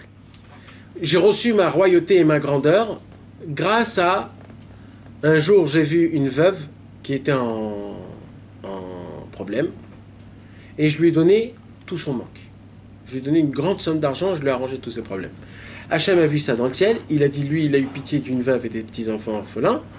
Pendant 4 générations, ce mec, il aura une grandeur. Maintenant, le 4e enfant de la 4e génération, d'accord? Ou même le 3e. Ou même le 3e, il va faire 15 fois la même chose, parce qu'on lui a dit 3 fois, 4 générations, ça sert plus à rien. Parce qu'on lui a dit... Aucun Parce que crédit. c'est pas pareil. Et c'est- Ouais. Ouais. Peut-être autre chose. Non mais c'est parce que Déjà, l'autre, il l'a fait pour quelque chose, alors que le premier, il l'avait pas fait pour... qu'est-ce que j'apprends de tout ça? J'apprends de tout ça que la grandeur, Ça t'appartient pas. c'est pas toi. C'est pas dans ta main, c'est pas dans ta possession. Les grandeurs, tout, quand Akadosh Baruch Hu, il te donne de l'art chava dans la parnassa, t'es riche, c'est des cadeaux du ciel, ça peut... Mais ça, à la limite, c'est pas de la grandeur, t'es riche. On va dire. Dans notre monde actuel, plus que Ça dépend comment tu te comportes avec ça. On va dire d'une certaine façon, d'accord? On va dire d'une certaine façon. Maintenant, une personne qui est riche, c'est une grandeur ou pas? Tu peux dire ce que. En tout cas, ça tu peux dire ce t'appartient qu'il veut. pas. Mais Mathieu, il est blindé, c'est pas une grandeur. D'accord, mais il a quand même un statut où il peut se permettre des choses que Il peut se permettre. d'autres personnes ne peuvent pas. Même il a choisi le mauvais côté de l'histoire de la C'est une grandeur. richesse siète, on va dire. Voilà. Ok. Mais il a quand même atteint ce niveau-là. Donc moi ce que je veux dire, c'est que d'une certaine façon, le fait est que tu es apprécié, ou qu'on t'écoute, ou que tu es grand, etc., c'est une preuve à zéro. C'est une preuve à zéro. Et du jour au lendemain, ça peut s'éteindre. On a vu des tzadikim de génération en génération, de père en fils, de beau-père en beau-fils, de je ne sais pas quoi, qu'un beau jour ça s'est arrêté et c'est terminé. On a beau tout faire, ça s'est arrêté. Pourquoi? Parce que c'est comme ça dans le ciel, on t'a dit. 4 générations, 5 générations, 6 générations, 7 générations, après ça s'arrête. Ah, c'est pourquoi il t'en manque 4. Ah non, pas obligé 4, le numéro c'est pas obligé 4. Ouais, 4 c'est le max. C'est le mini. tu comprends? C'est tout dépend. Donc c'est comme ça que ça fonctionne. Si une personne elle cherche à être écoutée quand elle donne un conseil du fond du cœur à une autre personne. Non, je parle pas de ça, je parle de Non, grandeur. Non, mais ça c'est un... T'as dit les personnes tu dois pas rechercher des personnes qui t'écoutent. Alors déjà de donner un conseil, là tu poses une autre question. Il faut que tu saches quelque chose. Aucun homme au monde peut dire à son prochain fais comme ça. Aucun. Aucun. Parce que tu sais pas c'est quoi le bien du prochain. Donc tu ne peux pas dire à quelqu'un fais comme ça. Tu peux pas. Ça n'existe pas un homme qui connaît la vraie réponse. On ne parle pas dans le mauvais chemin. Je ne parle pas du mauvais chemin. Je parle dans un conseil où tu sais pas la réponse. C'est un conseil, tu vois là, je sais pas quoi faire. Pas des avérotes, je parle pas de. Je parle quand quelqu'un dans la vie, dans la Torah. Voilà. Pas la et tout ça, Non, la halakha, c'est pas ça, on parle pas de ça. Conseil D'accord. de vie, quoi. Par Ouais. exemple, une personne qui dit En à vrai, une quand t'as personne attaché à rapproche-toi de Dieu, elle peut. Quand t'as ta charbon, tu C'est peux même pas c'est poser rien de du questions. tout ça. en vrai. C'est rien du tout. Rapproche-toi de Dieu, c'est. Fais-lui confiance, des choses Non, comme mais ça. genre, Ça veut je sais dire, pas moi, tu demandes à tu as quelqu'un rien dit un quand tu l'as dit conseil. ça. Ça veut dire fais-lui confiance. Tu peux même pas poser de celui qui questions. gère, Oui, celui mais qui le fait. mieux pour ça, c'est que tu pries pour cette personne-là. Et tout seul, elle se rapproche C'est ça, de Dieu. Nathan, quand t'es attaché, tu peux même plus Si poser de questions. vraiment en tu vrai. veux ça. Tu sais que non, avec la prière. Mais oui. C'est ça la beauté de Rabbeinu. C'est ça la beauté de Rabbeinu. C'est que Rabbeinu, lui, il te ramène à Hachem, que tu le veuilles ou pas. C'est ce que je te disais. C'est ça sa grandeur et sa beauté. Donc les cours, tout ça, en réalité, ça sert à rien, mon frère. C'est plus de les amener chez Rabbi Nachman. Quelqu'un que tu rencontres comme ça, le truc. Et après, une fois qu'ils ont été chez Rabbi Nachman, là, tu peux faire des cours. Plus Parce au-dessus que tu te renforces. tu vois. Et si J'ai tu fais pas de cours, Involontairement, hein, mais c'est comme c'est ça. important ça aussi. J'ai remarqué Il ça. faut pas C'est écouter. important de lire. Ah, les gens, ils peuvent Sinon, Faut pas écouter. Faut que ça vienne de Sinon, toi. tu perds. Un jour où tu perds le fil, c'est 2 jours que lui, il veut plus te rapprocher. Yom, im yom azveni, yomaim azveka. Ah Un jour, tu m'as lâché, je te lâche moi 2 jours, il dit Hachem. Comme ça, il dit Hachem. Tu me lâches 2 jours, je te lâche 4 jours. C'est vraiment dans la merde. Tu fais un pas vers moi, j'en fais. Ouais, ça oui. Mais Ça, c'est... si tu fais un pas, il en fait 1000 aussi. Oui, C'est la façon de parler. oui, mais ça veut dire, il faut que tu saches que si tu veux revenir le lendemain matin, sache que je suis pas là. Je serai là après-demain. Ah oui, le temps. Oui, mon frérot. Bien sûr. Mais attends, si tu me lâches aussi demain, je vais te lâcher encore une semaine. Donc toi, fais ton travail, moi je viendrai après toi, t'inquiète pas. Mais ça, il faut le savoir. Ça veut dire, c'est certain qu'il faut... C'est un muscle, mes amis. La Emouna, c'est un muscle. Le rattachement vers le tzaddik, la connexion vers Akadosh Baruch Hu, c'est un muscle. Si tu le travailles pas tous les jours, sache que ton muscle, il pourrit. Qu'est-ce qui se passe à Schwarzenegger aujourd'hui? Hein? Qu'est-ce qui se passe? Vous avez vu son corps aujourd'hui, comment il est? Ça fond. Il est malade. Il est malade, il se fait des piqûres partout. Tous ses muscles moisis. Son corps était rempli. C'était le premier du monde qui avait des muscles partout. Ouais, mais à la base, c'est un mec qui s'envoyait des. C'est la vieillesse aussi. Mais l'homme échané aujourd'hui, comment il est? Aujourd'hui, il est malade. Il doit prendre des stéroïdes, il doit prendre 1 milliard de choses pour qu'il se maintienne. Un mec qui travaille sa immouna et après il la laisse, eh ben, c'est très grave. Si on ne muscle pas la Emouna, on est dans un vrai problème. Il faut savoir, c'est pour ça qu'il faut entendre des cours, il faut ouvrir des livres, il faut parler avec des amis, il faut parler avec Hachem, il faut se renforcer un l'autre, c'est ça les vrais amis. Il faut rechercher aussi. Mais il faut faire sa recherche, sa propre recherche. Il faut crier Hachem. Ah, t'as ta réponse. Ouais, il faut s'engager. Rabbeinu, il a dit, moi j'ai un problème avec vous. Cette réponse arrive à point nommé. Vous êtes des Shlemazelnik, il a dit. C'est quoi ça? C'est pas en hébreu. Là, C'est du Yiddish. C'est un Yiddish. Ça, c'est de la Tunisie. Shlemazelnik. C'est quoi Shlemazelnik? C'est un mot que Rabbeinu, il répète tout le temps. Vous êtes des Shlemazelnik. Des Shlemazelnik, c'est des paresseux. Des mecs qui bougent pas. J'ai beau vous exploser la tête, vous restez comme ça. Ah bon? Heureusement qu'elle est contente. Et tu t'endors. Mais oh! Je t'ai dévoilé je t'ai donné toutes les clés. Je pensais qu'il n'est pas venu ici. Il aurait pris cher. C'est là où on voit notre niveau, c'est qu'avec tout ça, on n'arrive pas à se réveiller. Ça, vraiment, On est des Shlemazelnik. Parce que je peux vous dire quelque chose. Celui qui écoute Rabbeinu à la lettre, il change, frère. C'est plus un autre mec, c'est plus le même mec. Moi, je vais vous dire je vais vous parler du cœur en cœur. Cette fête, j'étais à plat. À plat. À plat dans tous les niveaux. J'étais pas bien, malade, fatigué, très khalash. Très, comment on dit, faible. Dans tout. Et j'ai voulu étudier beaucoup de choses. Je me suis préparé mes livres. J'ai voulu tout faire, etc. Wallo. c'est fort. Et j'étais pas bien. Je me sentais froid de Dieu. Je ressentais pas la chaleur d'Hachem, je ressentais pas... L'éloignement. Ouais, et je me dis, mais comment ça se fait? Pessar, normalement, c'est la sortie d'Égypte. Moi, je suis rentré en Égypte. On sort d'Égypte, Pessar. C'est ça le sentiment que je dois avoir. Et j'étais pas bien, ça m'a tracassé. Hachem, il a fait que j'ai dû voyager à Jéru pour voir quelqu'un. D'accord? Et je suis allé chez quelqu'un, un des élèves de Rabbi Israël, deux élèves, et des vrais, pas les faux. D'accord? C'est le genre de mec que vous n'allez jamais entendre leur nom, et même si vous allez les voir tout le temps, vous n'allez pas faire attention d'eux tellement qu'ils sont cachés et invisibles, et ils sont vraiment, ils ont pas de connexion avec ce monde. C'est des gens de Avodat Hashem. Ben, je vais vous dire un truc, mes amis.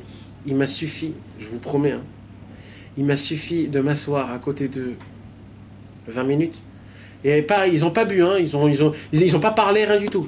On a bu juste un peu de vin, l'herbe de Chol HaMoed, manger un petit maisonnote, un petit truc comme ça.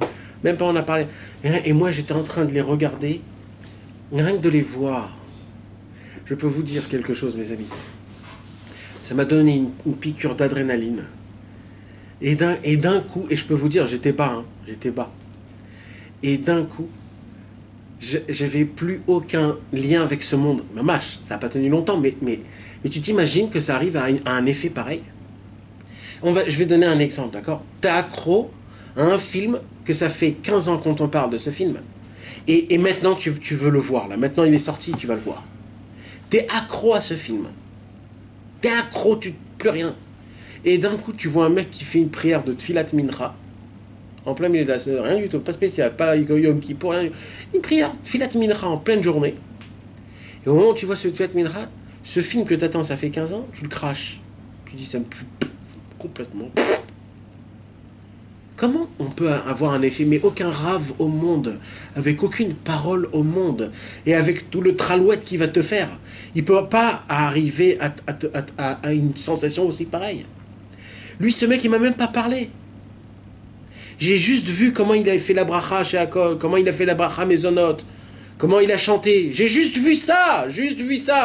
La vérité, la sérieux, la simcha, le pessar, quelque chose, tu voyais, mais tu te dis, mais quand je vais être comme eux, quand pour moi, je vais être des gens qui sont pas du tout connectés à ce monde, que ce qui parle, c'est que Hachem, ce qui parle, c'est que comment aimer plus Hachem, comment le servir, comment lui faire plaisir.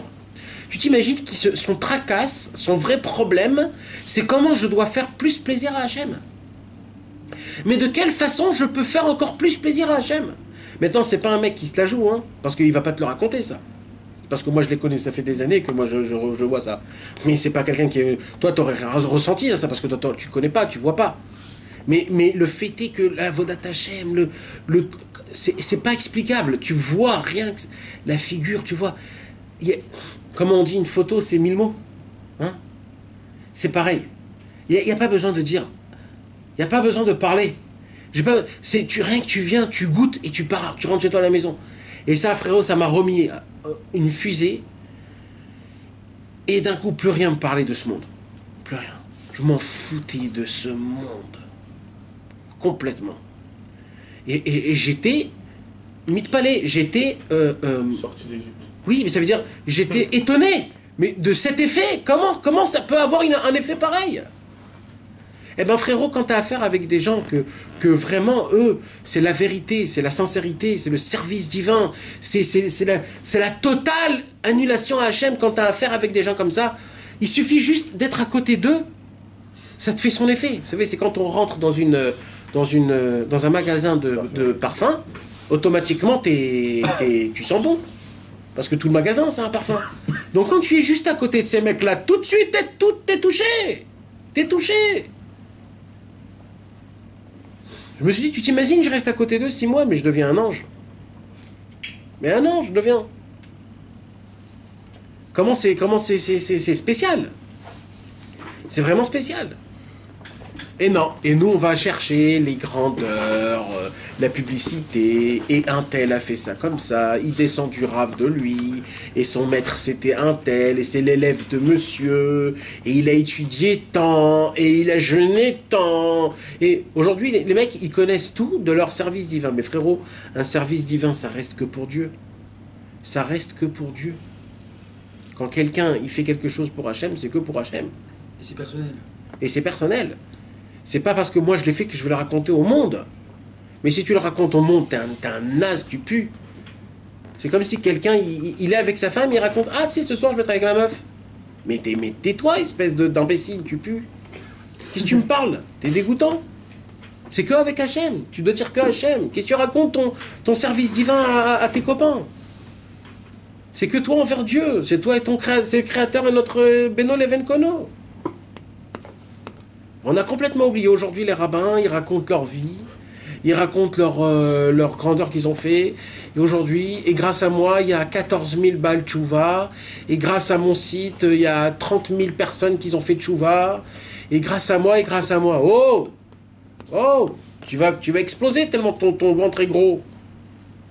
C'est quoi? C'est comme ça qu'on parle? C'est comme ça qu'avant les tzadikim, ils parlaient? Avant, on écrivait des livres sur les tzadikim parce qu'on ne connaissait rien sur eux. Aujourd'hui, les livres des tzadikim, ils sortent de leur vivant. De leur vivant. Il y a des livres de rabbins de leur vivant. Mais oh, mais on dirait... C'est une vraie histoire de pub. C'est une vraie histoire de pub. Parce qu'ils veulent être le plus grand.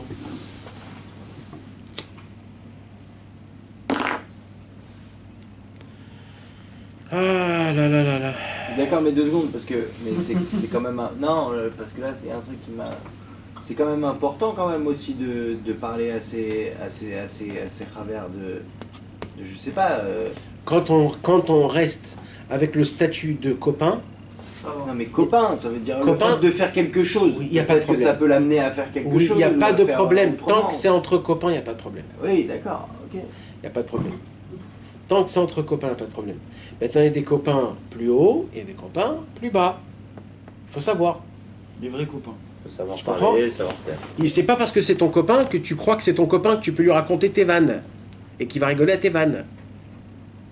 Il faut considérer quelqu'un parce qu'il faut le considérer. Il faut l'honorer d'une certaine façon. Mais pas que lui, il le ressent. Toi, à tes yeux. Tu comprends? C'est pas ton copain que... Tu dis, on fait une partie de poker. Oh! C'est lui qui t'amène vers le monde divin. Tu vas lui proposer un parti de poker? Non? Et du vrai honneur, de la reconnaissance, tu comprends? Ne l'amène pas dans les mauvaises choses. Voilà, c'est pas ça. Oui, non, mais parce que il y a tendance... C'est à lui de s'adapter à exact, toi, pas mais, à toi de t'adapter à lui. Mais frérot, ça marche pas comme ça aujourd'hui. Parce que quand on descend, quand les personnes ils descendent aujourd'hui au niveau de ça, ils croient que tu deviens leur copain. Mais tu sais, moi, d'où je descends? Le mec, il est descendu très bas. Alors respecte quand même. Respecte. Mais ça, y a pas, malheureusement. Ça, y a pas. Alors, il faut savoir respecter. Donc, il y a des copains plus hauts, il y a des copains plus bas. Il faut avoir une sorte de respect. Mais ça reste copain. C'est ton copain. Ouais, c'est une grandeur encore. Ça, c'est la vraie grandeur. C'est connaître sa place. C'est exactement, c'est ça la vraie grandeur. Quand tu le regardes comme un ami. Mais tu le respectes parce que tu comprends la valeur de cet ami-là. Tu sais que sans cet ami-là, t'es en galère, frérot, t'es en vraie galère. Parce qu'il t'aide vraiment, ce mec. Ça, c'est une vraie kavod. Sans lui donner, c'est que toi. Tu le respectes. Il y en a des fois, Nathan, ça m'est arrivé une fois ou deux. On parlait avec des gens comme ça et... bon, tu sais, comme tu as dit, l'habit ne fait pas le moine, tu vois. Et puis, comme ça, c'est arrivé que des personnes, ils te parlent en te disant les histoires qu'ils ont entendues par rapport à la religion, par rapport à la connexion avec Dieu, tout ça, tu vois. Pour essayer d'un côté de te faire rapprocher, tu vois. Ouais. Mais sans te connaître réellement, tu vois ce que je veux dire? Ouais. C'est bien ou c'est pas bien ce genre de comportement? Si c'est sincère, si c'est vraiment sincère, je vois pas le mal de ça. Même si c'est pas sincère, non? Parce que ça vient de l'autre, on s'en fout à la limite. Si c'est lui qui le prend bien, il le prend positif, lui ça peut l'aider, non? Ouais.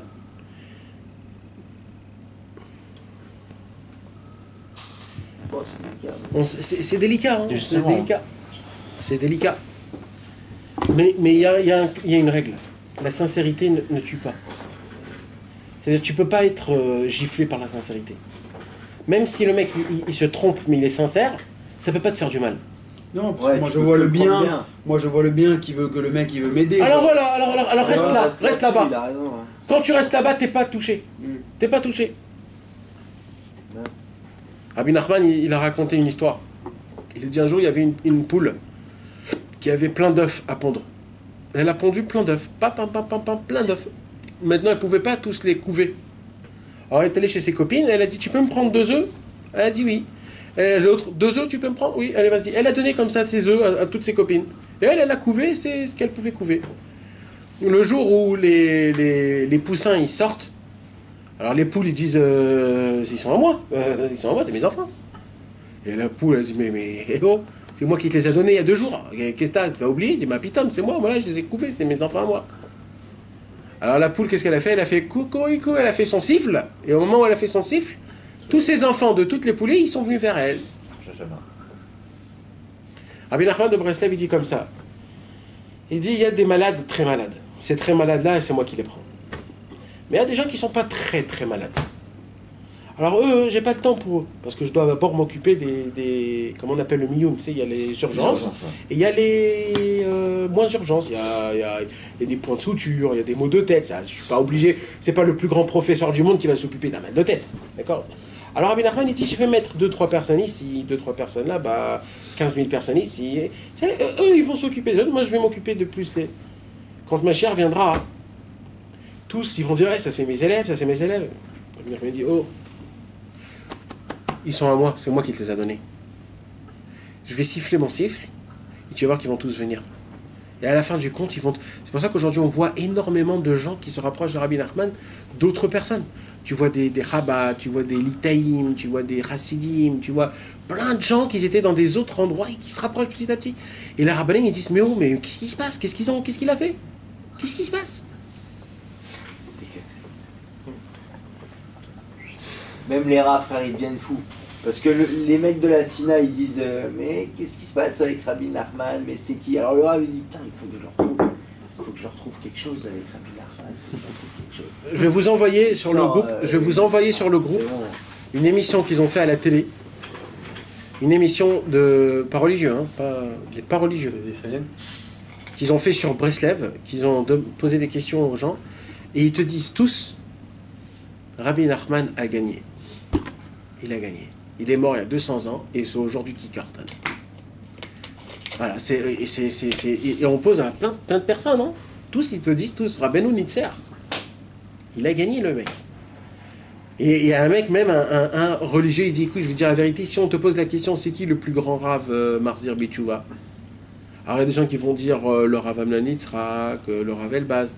Il dit, mais en vérité, c'est Rabbi Nachman de Breslev. Et en plus, il est mort il y a 200 ans. Il arrive à emmener dans sa tombe à Rosh Hashanah des milliers de personnes. Mais comment? Qui est-ce qui leur dit de voyager? Qui? Roche Hashanah, en plus.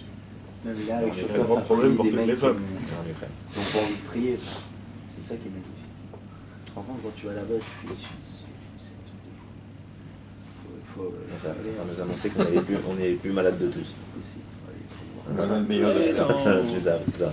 Hein? Je les ai appris qu'on était les plus malades de tous. En tout cas, ouais, on est dans les 50 000 premiers. Mais c'est pas ça. On est en urgence. Mais c'est pas ça la beauté.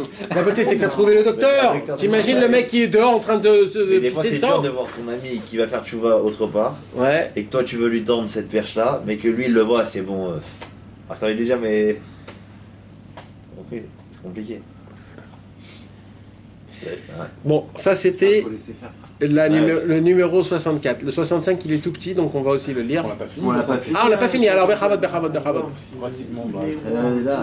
Et c'est donc une chose extrêmement étonnante, car ces ancêtres ont, grâce à cette chose uniquement, obtenu le mérite que leur dynastie se prolonge jusqu'à la 4e génération, alors que la 4e génération qui se trouvait investie de la dynastie royale par leur père ne pourra, quoi qu'elle fasse, prolonger la monarchie aux générations à venir.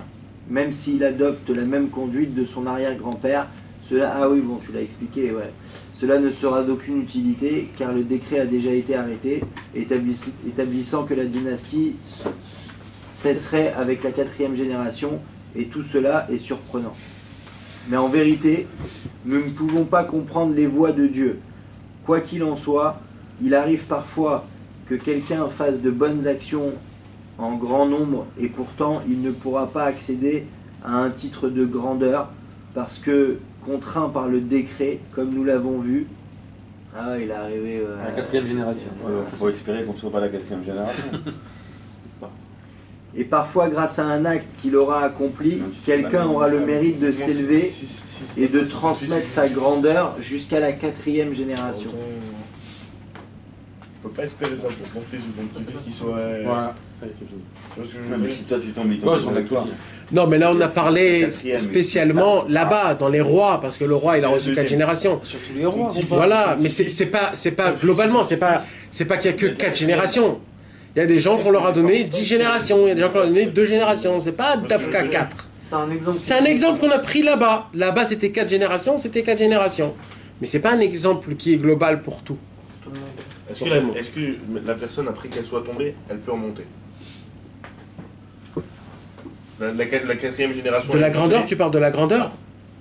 Non, il est pas tombé, Non, mais. si elle tombe, c'est terminé. Ouais, mais si elle tombe, est-ce qu'elle peut remonter? C'est-à-dire en faisant par exemple une autre Non. action à son niveau à lui? Non, Le décret, maintenant c'est un autre truc. dit que, voilà. Et on peut changer les degrés. Ça oui, on peut tout changer. Mais là on parle de la grandeur, parce que la grandeur c'est pas obligé qu'elle est bien. Là, on parle, c'est pas un truc de bien ou pas bien, on parle pas de bien ou pas bien, on parle stam. Un truc, Il sera plus roi. c'est Clairement, tout. tu peux être riche, mais Mais il ne, peut être, ne pas être reconnu. voilà, ça aussi. C'était une des raisons pour Ravino il a dit j'ai pas hérité de. C'est pas parce que je suis le petit-fils, l'arrière-petit-fils du Baal Shem Tov. Exactement, C'est qu'une nouveauté, après lui, il y a rien. exactement. Il y a des gens qui ont dit toute la grandeur de Rabbeinu, c'est parce que c'était le petit-fils du Baal Shem Tov. Et Rabbeinu, Et Rav. Comment il s'appelle? Rav Nachman de. Orodenker. Orodenker. Et Rabbi Nachman, il a dit pipo. Il dit ah oui, lui il a ramené des enseignements comme ça. Ouais. Sur tout le monde. À tout le... Ouais, il a dit. À il chaque a dit moment de que- l'année. il Ouais. a dit À chaque que- personne, chacun d'après son truc. Avant, il rigolait. Ouais. Quand Rabbi Nachman dit il y aura plus personne d'autre que moi, Pour t'aider. donc jusqu'avant la venue du Mashiach, ça veut dire qu'en gros il dit qu'il n'y aura plus de prophètes avant la venue du Mashiach ou avant la venue de destruction du monde? Mashiach, pas de la destruction du monde, Mashiach. Mashiach. Faut Même pas un après, il y a prophète. Ouais, mais techniquement, s'il y a Mashiach. Ouais. Non, mais le Pour ça, il y a prophète, plus il y a de Mashiach, écrit il est là actuellement. qu'à la deuxième destruction du temple, il y a écrit Il y a plus. la prophétie est partie avec le temple. Ouais, il y a plus de prophètes. Oui, mais il aurait pu y avoir d'autres prophètes. Ouais, mais on n'a pas eu. La prophétie. On a plus La de prophétie en Ouais, mais la elle-même. prophétie vient On d'un a des prophète. tzadikim. Oui, ça veut dire que donc ça veut dire qu'il n'y avait pas de prophète. Même s'il y avait un prophète qui aurait dû être un prophète avec de la prophétie, alors cet homme-là c'était un prophète sans prophétie. Donc pas un prophète. Donc quoi. c'était pas un prophète. C'est pour ça qu'on appelle aujourd'hui des tzadikim. Pauvre, tu l'as embrouillé. J'ai compris, mais je veux comprendre le sens du monde aujourd'hui. Ouais. C'est qu'aujourd'hui on vit, d'accord. On fait des enfants, nos enfants ils vont avoir des enfants et ainsi de suite. Ouais. D'accord. Donc si on est dans un monde spirituel qui fait qu'on n'a pas de message, on vit dans le brouillard, tu comprends? Alors non, alors on a un message, mais le message il est brouillé. Mais c'est pas normal. Alors c'est ça que ça s'appelle l'exil. Le mot exil, c'est ce que tu es en train de dire. C'est que tout est embrouillé. Je suis en exil. J'ai pas le Beth Amikdash, j'ai pas le temple, j'ai pas les sacrifices, j'ai pas les prophètes, j'ai pas Dieu. Je suis en exil. Mais alors on est en exil Alors, spirituel. Attends. Alors j'ai besoin des tzadikim. Que les tzadikim, eux, je vous ai déjà expliqué comment ça fonctionne. Écoute bien ça. Quand le Beth Amikdash a été détruit, alors il y a eu une conversation. Akadosh Baruch Hu, il est monté en haut dans le ciel puisqu'il n'a plus de maison. Et la Shrina, elle est restée en bas. D'accord? Donc la Shrina, elle dit à Hachem, oh, où tu vas? Et Hachem, il lui dit, j'ai pas de maison, où tu veux que j'aille? Alors la Shrina, elle dit, bon, alors monte en haut, mais moi je vais rester en bas. Maintenant la Shrina, elle dit, où je vais aller, moi? J'ai pas de maison. C'est pas la même chose, la Shrina et... La Shrina et Hachem, c'est la même chose. Oui. Mais la Shrina, c'est ce qui est resté en bas, et Hachem, c'est ce qui est monté en haut. Ok. C'est comme, Chas Shalom, mais c'est comme un homme et une femme. En vérité, j'expliquais ça comme un marié et une mariée qui se sont mariés et qui ont construit une maison. Et la vie était bien. Jusqu'à qu'un jour, le marié il rentre chez sa mariée, le mari il rentre chez sa femme, et il dit, ma chérie, la maison a brûlé, rentre chez tes parents, je vais rentrer chez mes parents, on n'a pas où habiter. C'est ce qui s'est passé à la destruction du temple. Akadosh Baruch Hu est remonté en haut, la Shrina est descendue en bas. Maintenant, ce qui s'est passé, c'est qu'il y avait un homme qui était très riche et très généreux. Il a dit, oulala, parce que la maison a brûlé, le mari et la femme ne vont pas être ensemble. C'est très grave ça. Alors qu'est-ce qu'il a fait?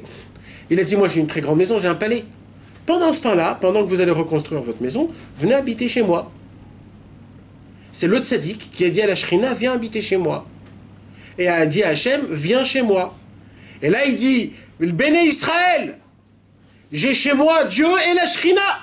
C'est moi qui sont chez moi à la maison, c'est moi qui les ai invités chez moi à la maison. Parce que maintenant ils n'ont pas de maison. Celui qui veut, qui vienne chez moi. C'est pour ça qu'il y a écrit que quand un tzaddik est mort, c'est double fois plus grave que quand le Beth Amikdash a été détruit. Parce que quand le tzaddik est mort, c'est qu'il n'a plus de maison, il ne peut plus tenir le foyer de Dieu et de la Shrina. Tu comprends? Je comprends pas. Mais après, c'est pour l'élévation de sa neshama aussi. De qui? Par exemple, Rabbi Nachman, il est parti à 38 ans. Mais parce que son corps, il supportait plus son... Non, c'est pas pour ça, c'est pas pour ça. Ça, c'est une des milliers de raisons, ça, c'est pas pour ça. En gros, c'est-à-dire que jusqu'à Mashiach, le plus haut niveau de tchouva qu'on peut faire, c'est l'engagement, l'attachement au tzaddik. Comment s'attacher à Rabbeinu? Tu vois, tu fais jeune bien. Il y a écrit comme ça. Il y a écrit comme ça. Kol Israël yesh lehem chelek leolam haba shenemar va'amer kulam tzadikim leolam yirshu eretz netzer mata'ai ma'aseh yadai leitpaer. Comment ça se fait que dans la Torah il y a écrit que tout ton peuple est juste? Quoi, il n'y a pas des juifs qui sont pas religieux, qui sont méchants, qui font des problèmes, qui volent, qui mentent, qui tuent, qui violent? Il n'y a pas? Il y en a. Alors comment tu dis ve'amer kulam tzadikim? Ton peuple, ce sont tous des tzadikim. Comment? C'est un avocat. Vous savez ce qu'il dit Rabbi Nathan à ça? Il dit comme ça. Il dit tout le travail du tzadik, c'est quoi? C'est de rendre tzadik le peuple juif. De ramener les gens. Comment? Pas en les ramenant, en les jugeant du bon côté. Il dit il y a des rabbinim que eux, ils jugent du mauvais côté le peuple juif. Ouais, vous faites pas bien, vous allez purir dans le Guéhinom, ce que vous faites c'est très grave. Alors lui, qu'est-ce qu'il fait là? Il juge du mauvais côté le peuple juif, donc il rend le peuple juif rachat. Il dit par contre, il y a des tzadikim qui rendent tout le peuple juif des tzadikim. Comment? En disant vous êtes des tzadikim, vous êtes des juifs, vous avez une kippa sur la tête, vous faites des prières, vous parlez à Hachem, vous avez fait la Brit Mila, vous faites Shabbat. Ils ne regardent pas le mauvais côté. Donc eux, Ils sont des tzadikim. Donc c'est grâce à ce tzadik-là qui rend le peuple juif Vamer Kulam tzadikim. Donc en gros, Et il dit Rabbi Nathan, plus on est attaché au tzadik, plus tu es encore plus tzadik. Pourquoi? Parce qu'il te juge encore plus du bon côté. ça veut dire un brave qui fait du moussard complet, genre tu le fuis. Ouais. Mais Nathan, peu importe celui qui juge du bon et du mauvais côté. Le seul truc qui importe, c'est comment Dieu il va juger cette personne. Oui, mais Dieu, il écoute, c'est juste. Parce que c'est juste, c'est comme une certaine d'avocat. Il est obligé de les mettre en... Un tzaddik, c'est quoi? Il n'est pas comme nous, un tzaddik. Un tzaddik, c'est comme un capitaine. Le capitaine, il est obligé de dire au caporal, qu'est-ce qu'il fait? Ouais, c'est leur responsable. C'est comme ça. Il y a des... Il a pas besoin de ces gens-là pour savoir qu'est-ce qui se passe. Non, il n'a pas besoin, mais il a créé des règles comme ça, qu'il y a des tzaddikim. C'est ses règles à lui, c'est pas nos règles à nous. C'est ses règles à lui. Son but c'est de te ramener. Enfin, Et pourquoi Hachem, il a fait Moshe Rabbeinu?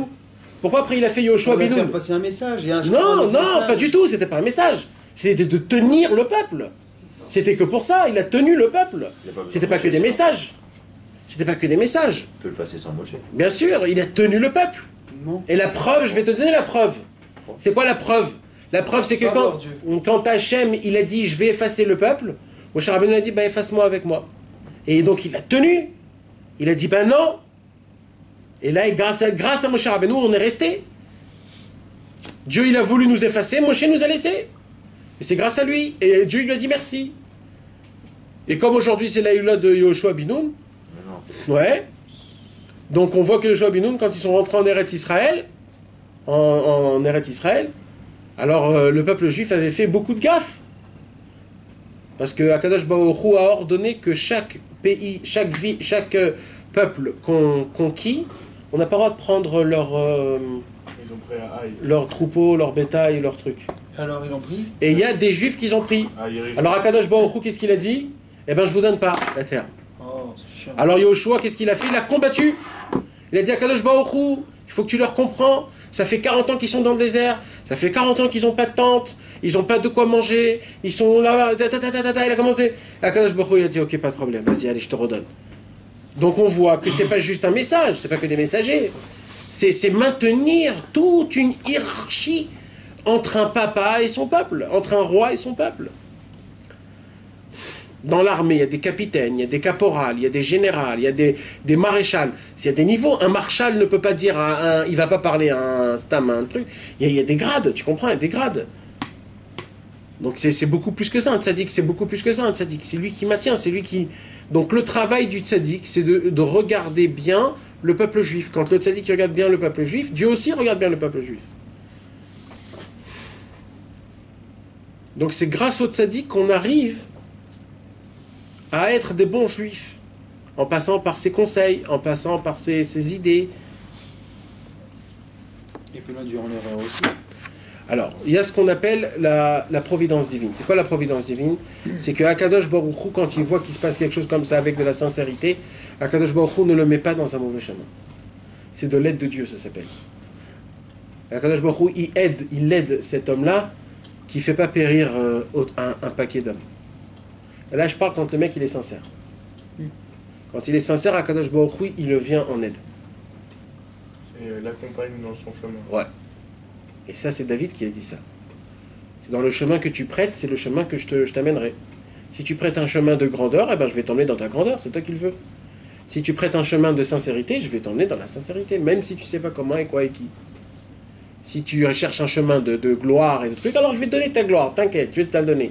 Mais c'est pas moi en tout cas. Mais derer shadam oler molechinoto. C'est le chemin qu'un homme y prête, c'est le chemin qu'on lui donnera. Il faut juste vouloir le bon chemin, c'est tout. Quand tu dis Hachem, Hachem, je veux ton chemin, fais-moi marcher dans ton chemin, alors là, Kadosh Baruch Hu, il t'ouvre son chemin à lui. C'est pas toi-même que tu... D'accord. Maintenant, on va lire le dernier paragraphe, 65. Un petit paragraphe sympathique. Grâce à la joie, on évite que la mort vienne frapper les enfants. Aïe, aïe, aïe. Car le mauvais génie qui s'attaque aux enfants, que Dieu préserve, est appelé plainte, Lilith. Ouais, et la joie est son antithèse. Vous savez, Chazvé Shalom, les morts des enfants, comment ça se passe? Dieu nous en parle. C'est pas toutes, mais les enfants, hein, savez, des fois, il y a des enfants, des nourrissons, que quand ils dorment, ils font une sorte de sourire. Vous voyez de quoi je parle? Quand ils dorment, des fois, ils sourient comme ça. Et après, comme ça, une seconde, après, il redevient normal. C'est pas bien du tout, ça, quand ça se passe. Il faut lui faire comme ça.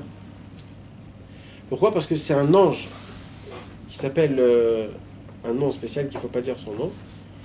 Que, en fait, elle vient et elle s'amuse avec cet enfant-là. Et c'est pas bien.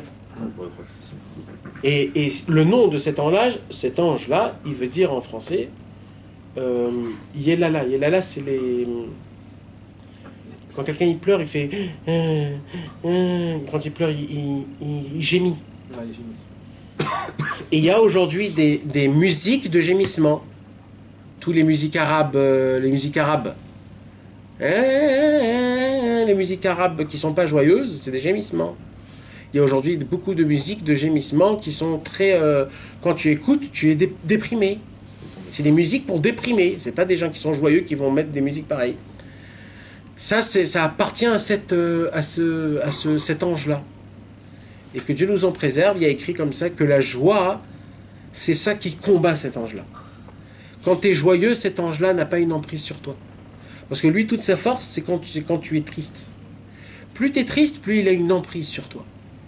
Et Chas Veshalom, quand il y a des fois des enfants qui partent de ce monde, c'est à cause de cet ange-là.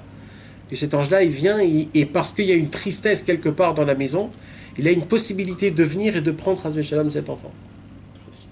Et c'est pour ça qu'il dit Rabbi Nachman, la joie, elle arrive à enlever ça. C'est pour ça que des fois, quand Chas Veshalom a des enfants qui sont malades, alors au lieu d'être en tristesse, etc., que c'est très grave, que ça peut emmener Chas Veshalom des choses pas bien, vaut mieux être encore plus joyeux. Il faut chanter, il faut danser, il faut mettre des musiques, il faut être joyeux mamage, comme ça la mauvaise n'a pas d'emprise. Ma grand-mère, elle avait comme ça, elle avait une petite maladie, tu vois. Et un copain, elle lui a fait juste un fou rire, tout est parti d'un coup. Wow. Il lui a dit, j'étais pilote d'avion moi avant, j'avais le permis pour décoller, mais j'avais pas le permis pour atterrir. Elle a explosé de rire, et la maladie allait partir. Ouais, ah, ouais. On parle des enfants ou des bébés? Des enfants petits, quoi. On parle pas des enfants quand ils sont enfants. C'est des bébés, ouais. Des bébés. Pas de... C'est-à-dire quand tu vois l'enfant qui fait ce sourire-là, tu dois le déranger. Il faut le... Mais comment ça va, il rigolait tout le temps pour? C'est un papa, mais ça a donné une petite phrase de taille. Rabbi Israël, c'était quelqu'un. C'était pas... C'est 100 ans de service divin. Tu sais ce que c'est, 100 ans de service divin? 100 ans de service divin. Ouais, et puis le meilleur... Maintenant, Rabbi... Et puis Rabbeinu, il n'est pas passé par... mais quand même, oui, il s'est reçu des pierres. On lui a jeté des pierres. Ses enfants étaient jetés. Son fils est mort de faim parce que c'était un Breslev.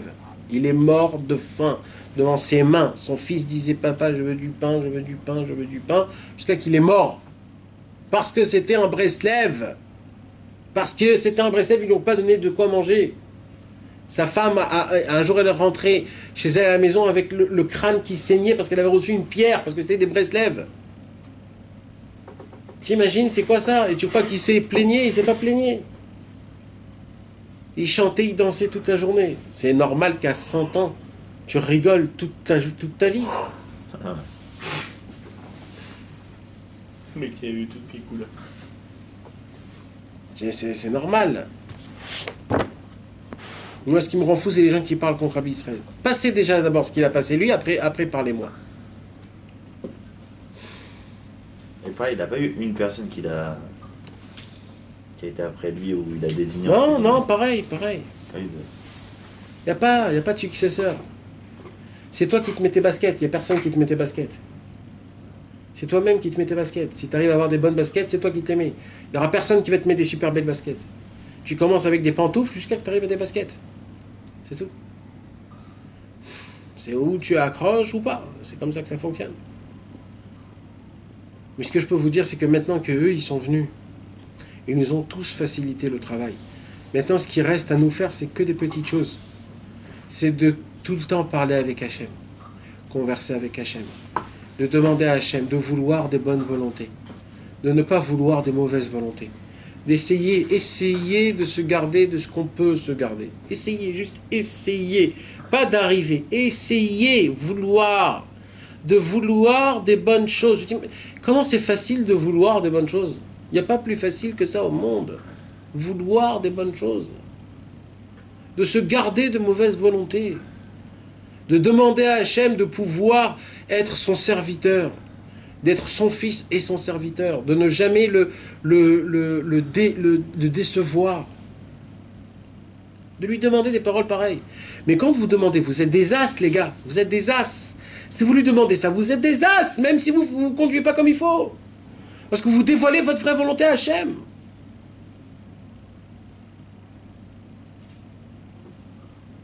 C'est tout. C'est que ça. C'est tout. C'est pas plus que ça. Et tout le reste du temps, d'être content. D'être content. C'est tout. Voilà, mes amis. J'ai pas cherché quelqu'un pour... Ouais, il en manque un dixième là. On a trouvé un dixième, c'est pas... On commence à prier sur